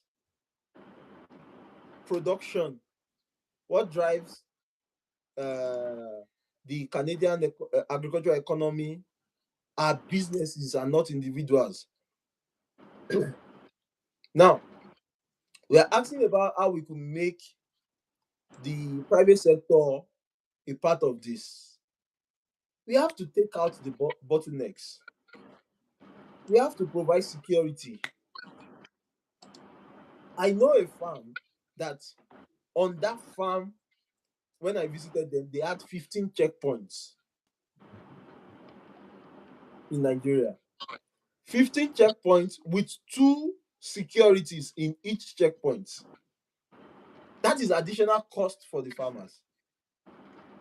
Imagine having a farm, you grew crops, you have to now guard it against invasion, against against herders that would bring in their cattle into your farm to destroy it. So when we think about all of these things, we know that there's a bigger challenge that could be better managed, and it has to be driven by the government to encourage private sector to want to do more. We could have tax holidays, we could have incentives, we could have commodity boards that assures farmers that once you have this produce, oh, we will offtake this produce from you at an already agreed cost, so that each farmer has a minimum guaranteed income. Anything over and above this produce of this yield is your own, but just give us this produce. There should be often agreement with commodity boards, with businesses that use some of our produce. We had a very good idea around it during the Buhari administration, but the execution was very poor. And the execution tied around insecurity concerns, tied around droughts and excessive rainfall in some locations, and it tied around corruption, which was the biggest problem. There was no proper monitoring. The end to end of this idea was not well thought out. We had a that time the idea around it is you give inputs to the farmers, and the farmers use this input to cultivate maybe 1 hectare or 2 hectares of farmland, and then at a guaranteed cost, they are expected to like give a 2 ton yield at an agreed price to an off taker. But typically, the seedlings and some of these things given to the farmers are such that they could get 5 tons per hectare. So some farmers are able to produce 2 hectares, produce 10 hectares, depending on their capacity. But you know, the irony is a lot of these farmers were ghost farmers. They were not practicing farmers. A lot of these farmers did not even know what they were doing. It was just like it was a it was a poor show, because monitoring and innovation and getting the result was not there for the government. It was a good idea because it's exactly what we do here in Canada. There's a quota system, there's a guaranteed pricing. If, for example, I'm a farmer now in Canada and I'm looking to take a loan from a bank, let's say for example, I want to take an input loan during the spring season. All I have to do is I go to my uh, product association, and they provide me a guarantee that this so person would deliver to us this amount of canola, and this amount of canola would yield this amount of money. From this amount of money, this so person will pay you back as a bank your loan without default. For us in Nigeria, we don't have such association that can provide that level of guarantee to farmers, because our yield is tied to so many challenges: issues of insecurity, issues of corruption. What if the inputs we are using are not suitable for the kind of production we are doing? So these are all challenges, but it mirrors exactly what is being done in the Western clime, but we have not localized it enough for our own economy. We have not dissected it and thought about it from the end to end, because once we do it and it does not work, we pack it up and close that chapter. Whereas what we're supposed to do is, okay, we did the first tranche, it was not a success, it was not a good success. Oh, we've done this for 3 years, it's not a good success. How do we evolve around it? How do we innovate? How do we change it to suit our need? How do we change from maybe just having 1 million people farming 1 hectare, to having clusters of 100,000 people farming 10 hectares? It's easier to manage 100,000 people than 1 million people. Mm. It's easier for us to say, okay, this set of people are are highly placed people with reputation. Let's provide them some financing. Let us have a company that, even if their loan goes bad, they can take over the loan and still help them with some operating credit to move the business to the next level. But we limit ourselves because all we want to do is just make agric a welfare package. It is not a business to us. It's not a business. The whole idea is, let's have successful 1,000 farmers that to cultivate 10,000 hectares per farmer. We will move out of our food self-insufficiency for sure in Mm. Nigeria. If we have 1,000 farmers that the government is deliberate about helping to cultivate 10,000 hectares, and I know there are a lot of millionaires and billionaires in Nigeria that will be able to champion that idea. When people see value, when people see government backed ideas, when people see opportunities like that, it sparks something in them. Let's forget our investment alone in the energy space. Let's have someone like Bua, let's have someone like Tony Elumelu put decide that, oh, I want to have 20,000 hectares of farmland, 50,000, 100,000 hectares of farmland. Nigeria will not be in the same situation we are right now. And that's the fact. Thank you. All right, thank you so much for that. That's very, very insightful. And if you are having questions, you can send them in because we'll soon be wrapping up. And thank you for joining us. And we are grateful for the comments, the questions that are helping to reshape everything, helping to make the discussion richer. And if you haven't followed us, kindly follow us on this particular page, the Last Gate Farmer Podcast. You would see that we are just growing this page. We recently moved to it, and we are also on Spotify, the Last Giddy Farmer Podcast, also on Spotify.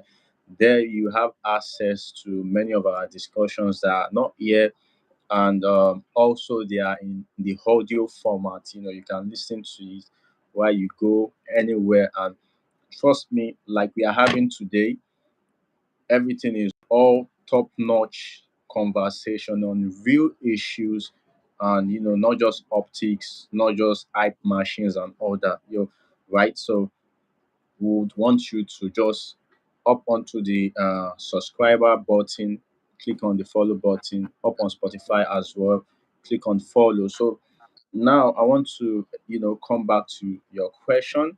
I mean, come back to your submission. Rather, you've said a lot of things, and it's like you said, very important that the government, they have to look back and assess things, right? Because what we are having, derailing everything, and especially for the agriculture sector as well, is a lot of factors, facing the sector is multi-dimensional, and it's not just one factor. Like we were talking about subsidy itself, you are giving money, but something other is cutting that money, not making it effective. So we have to come with this multi-dimensional approach, to this problem.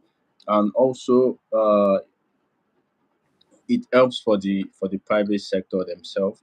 They are able to mobilize resources from everywhere in the nation and around the world. When you look at those people that built a nation like America, you see the Rockefellers, the Standard Oil, the Rothschild, all those deploying um, capital, but they were supported by the government, right? And you know, we have the Lehman Brothers, the Morgan, deploying resources, sponsoring a lot. We are also having similar movements in Nigeria and in Africa, but it's not enough. Recently we saw Dangote mobilizing resources to build refinery in Lagos, Nigeria, and he has been building some other things in the agri-food space, fertilizer, also um, processing of wheat, making sugar, making flour, and all that. And we have seen him entering into agreement in different African countries as well. We have Morocco, we have Zambia, Zimbabwe, and Ethiopia. Crossing across fundamental infrastructure.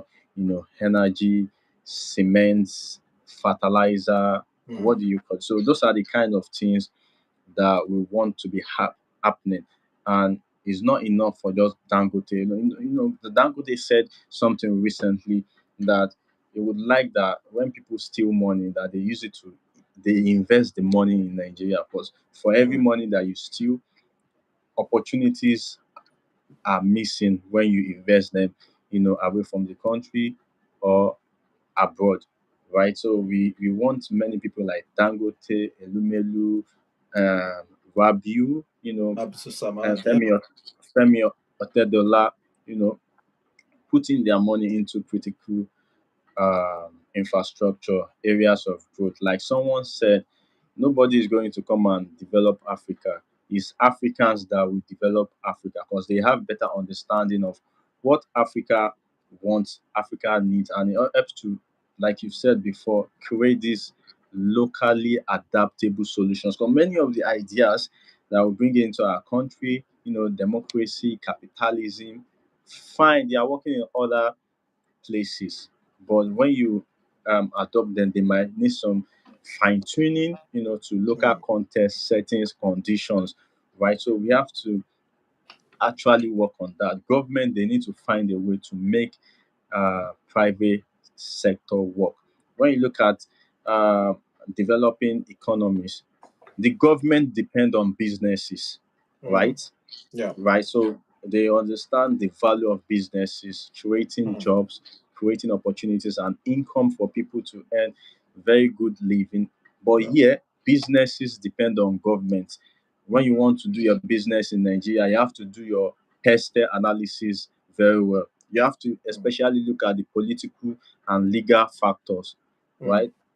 Because now you could say, okay, I want to establish a solution, to help address the logistics problem in Nigeria. Then you have the hooligans, illegal taxes, killing your business. What do you make of that? So the mm, the the bulk of the work is on the table of the government to do. yeah, So, and I like that you've been able to redirect the whole conversation today to what is important.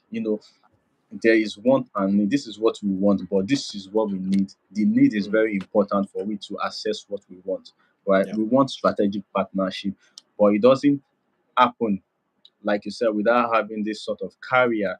If I want to travel to Canada today, I need to go through Europe mm, to Canada. So if I want to export goods to Canada, I have to go through Europe to Canada. So is huge expenses, right? So it doesn't help for, even if there's going to be trade, it doesn't help to expedite or make trade cost effective between both countries, right? yeah, So these are the things that we need to work on.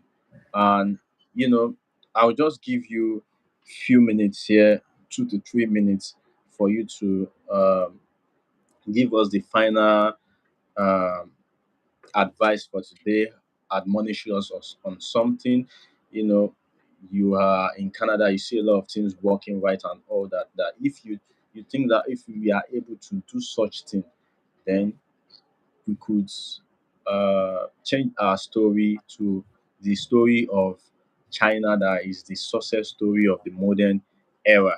Right? It shows mm, that it's very possible if there is a sincere and committed leadership, right?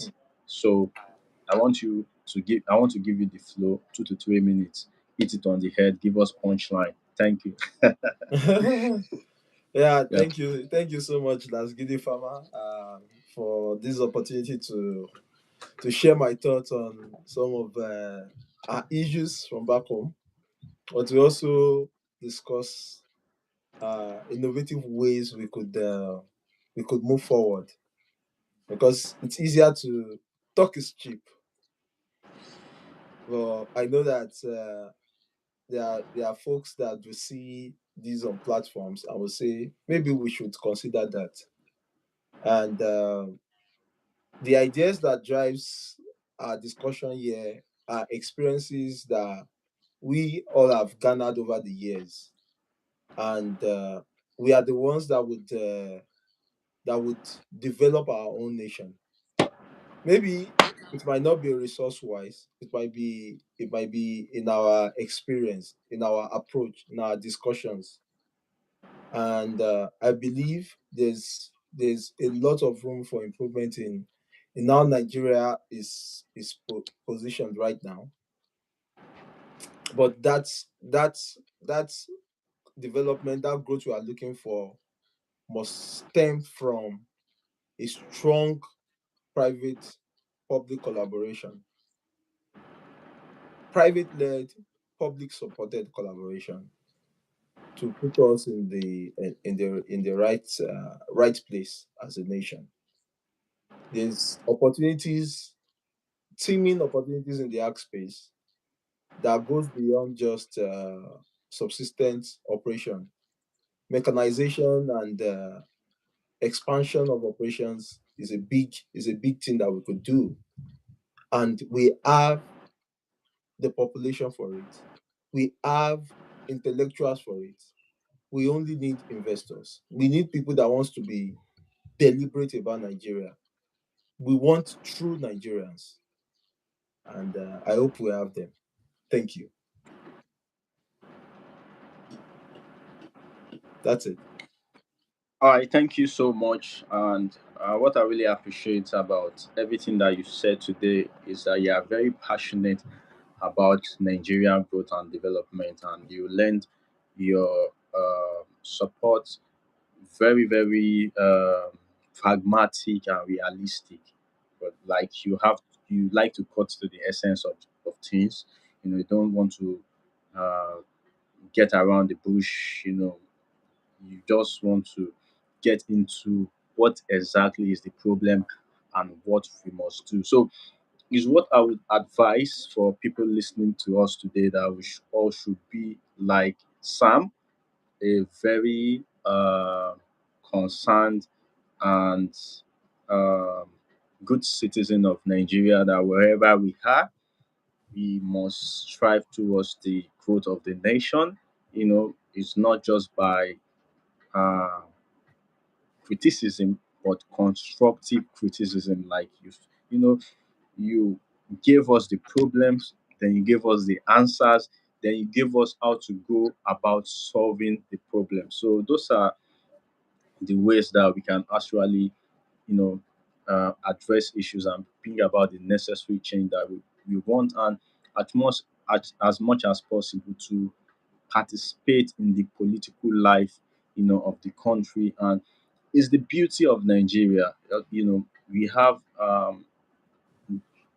a large population of youth, very creative and innovative, and also we have the best brains, very best brains in the world.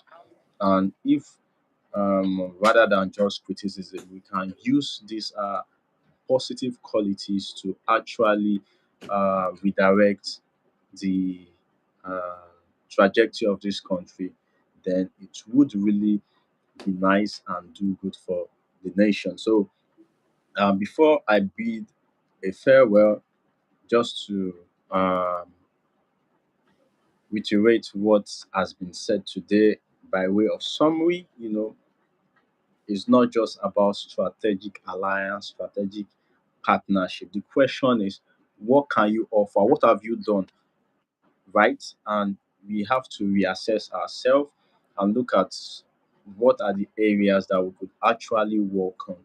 You know, it's not just about exportation, it's about making lives good for our people. You cannot give what you don't have. You have to have what you want to give, right? So that is where we can negotiate from. Strength of value Mm, is why Canada is able to stand head to head to US today. You are cutting your tariffs. We don't care. From when you tell Nigeria that you are cutting tariffs, we start scrambling to Washington to lobby the government, and all that is because we don't have a backbone. mm, That's the reality of it, right? So, like he has said, also still summarizing, um, the government must move the needle to support the private sector, and we have seen the reason why it's important to do so, citing many examples, and also that less is more. Productivity is more important than putting more lands under cultivation and wasting resources when you don't get commensurate output, right? mm, And that while we work on things to improve things, we must understand that there will be issues, problem, we might not get it right, but we have to be consistent. He told a story of China, and also like car manufacturing of Toyota. There used to be a time that when they manufacture car and sent it to US, they'll say this is rubbish, right? mm, But that did not deter them to continue producing. They focus on rebuilding it, rebranding, learning from it, serving their population to the extent that they got it right. And Toyota is a story, huge Mm. story. You find Toyota, in fact, is a very used car in Nigeria today Yeah. for its efficiency of fuel consumption and its durability, Mm. and the compared to other cars, the cost of its parts is cheaper, right? Mm. So this is what to take from today's conversation. So I want to really thank you so much, Sam, for coming to educate us today. I understand that you had a lot of things to do. You have a lot of things to do, but taking your time to dedicate this particular portion to actually share this insight, we say a very big thank you to you. And I hope that the audience that joined us today, they were able to, you know, learn one or two things, take one or two things, and also will adopt one or two things that have been discussed today and make a better Nigeria nation, people, and we reach where we are going to. Thank you so much for coming today. I No wish worries. everyone a very good night rest or good day wherever you are listening from. Thank you. Bye bye. Yeah, so I proceed to ending the space. Bye bye. Bye And bye. let me just say before everybody goes, uh Sam is one of the founding members of the Last Gidi Farmer podcast. I don't mean by maybe he's on the board, but that when we started initially, we used to have this informal conversation, and he was always around lending his thoughts. So it's very good that he's coming back today officially to talk to Yeah. us, and we really appreciate him for that. You're Thank you for welcome. coming. No Yeah, worries do at have a all. great day. Yeah. Thank you. Bye bye.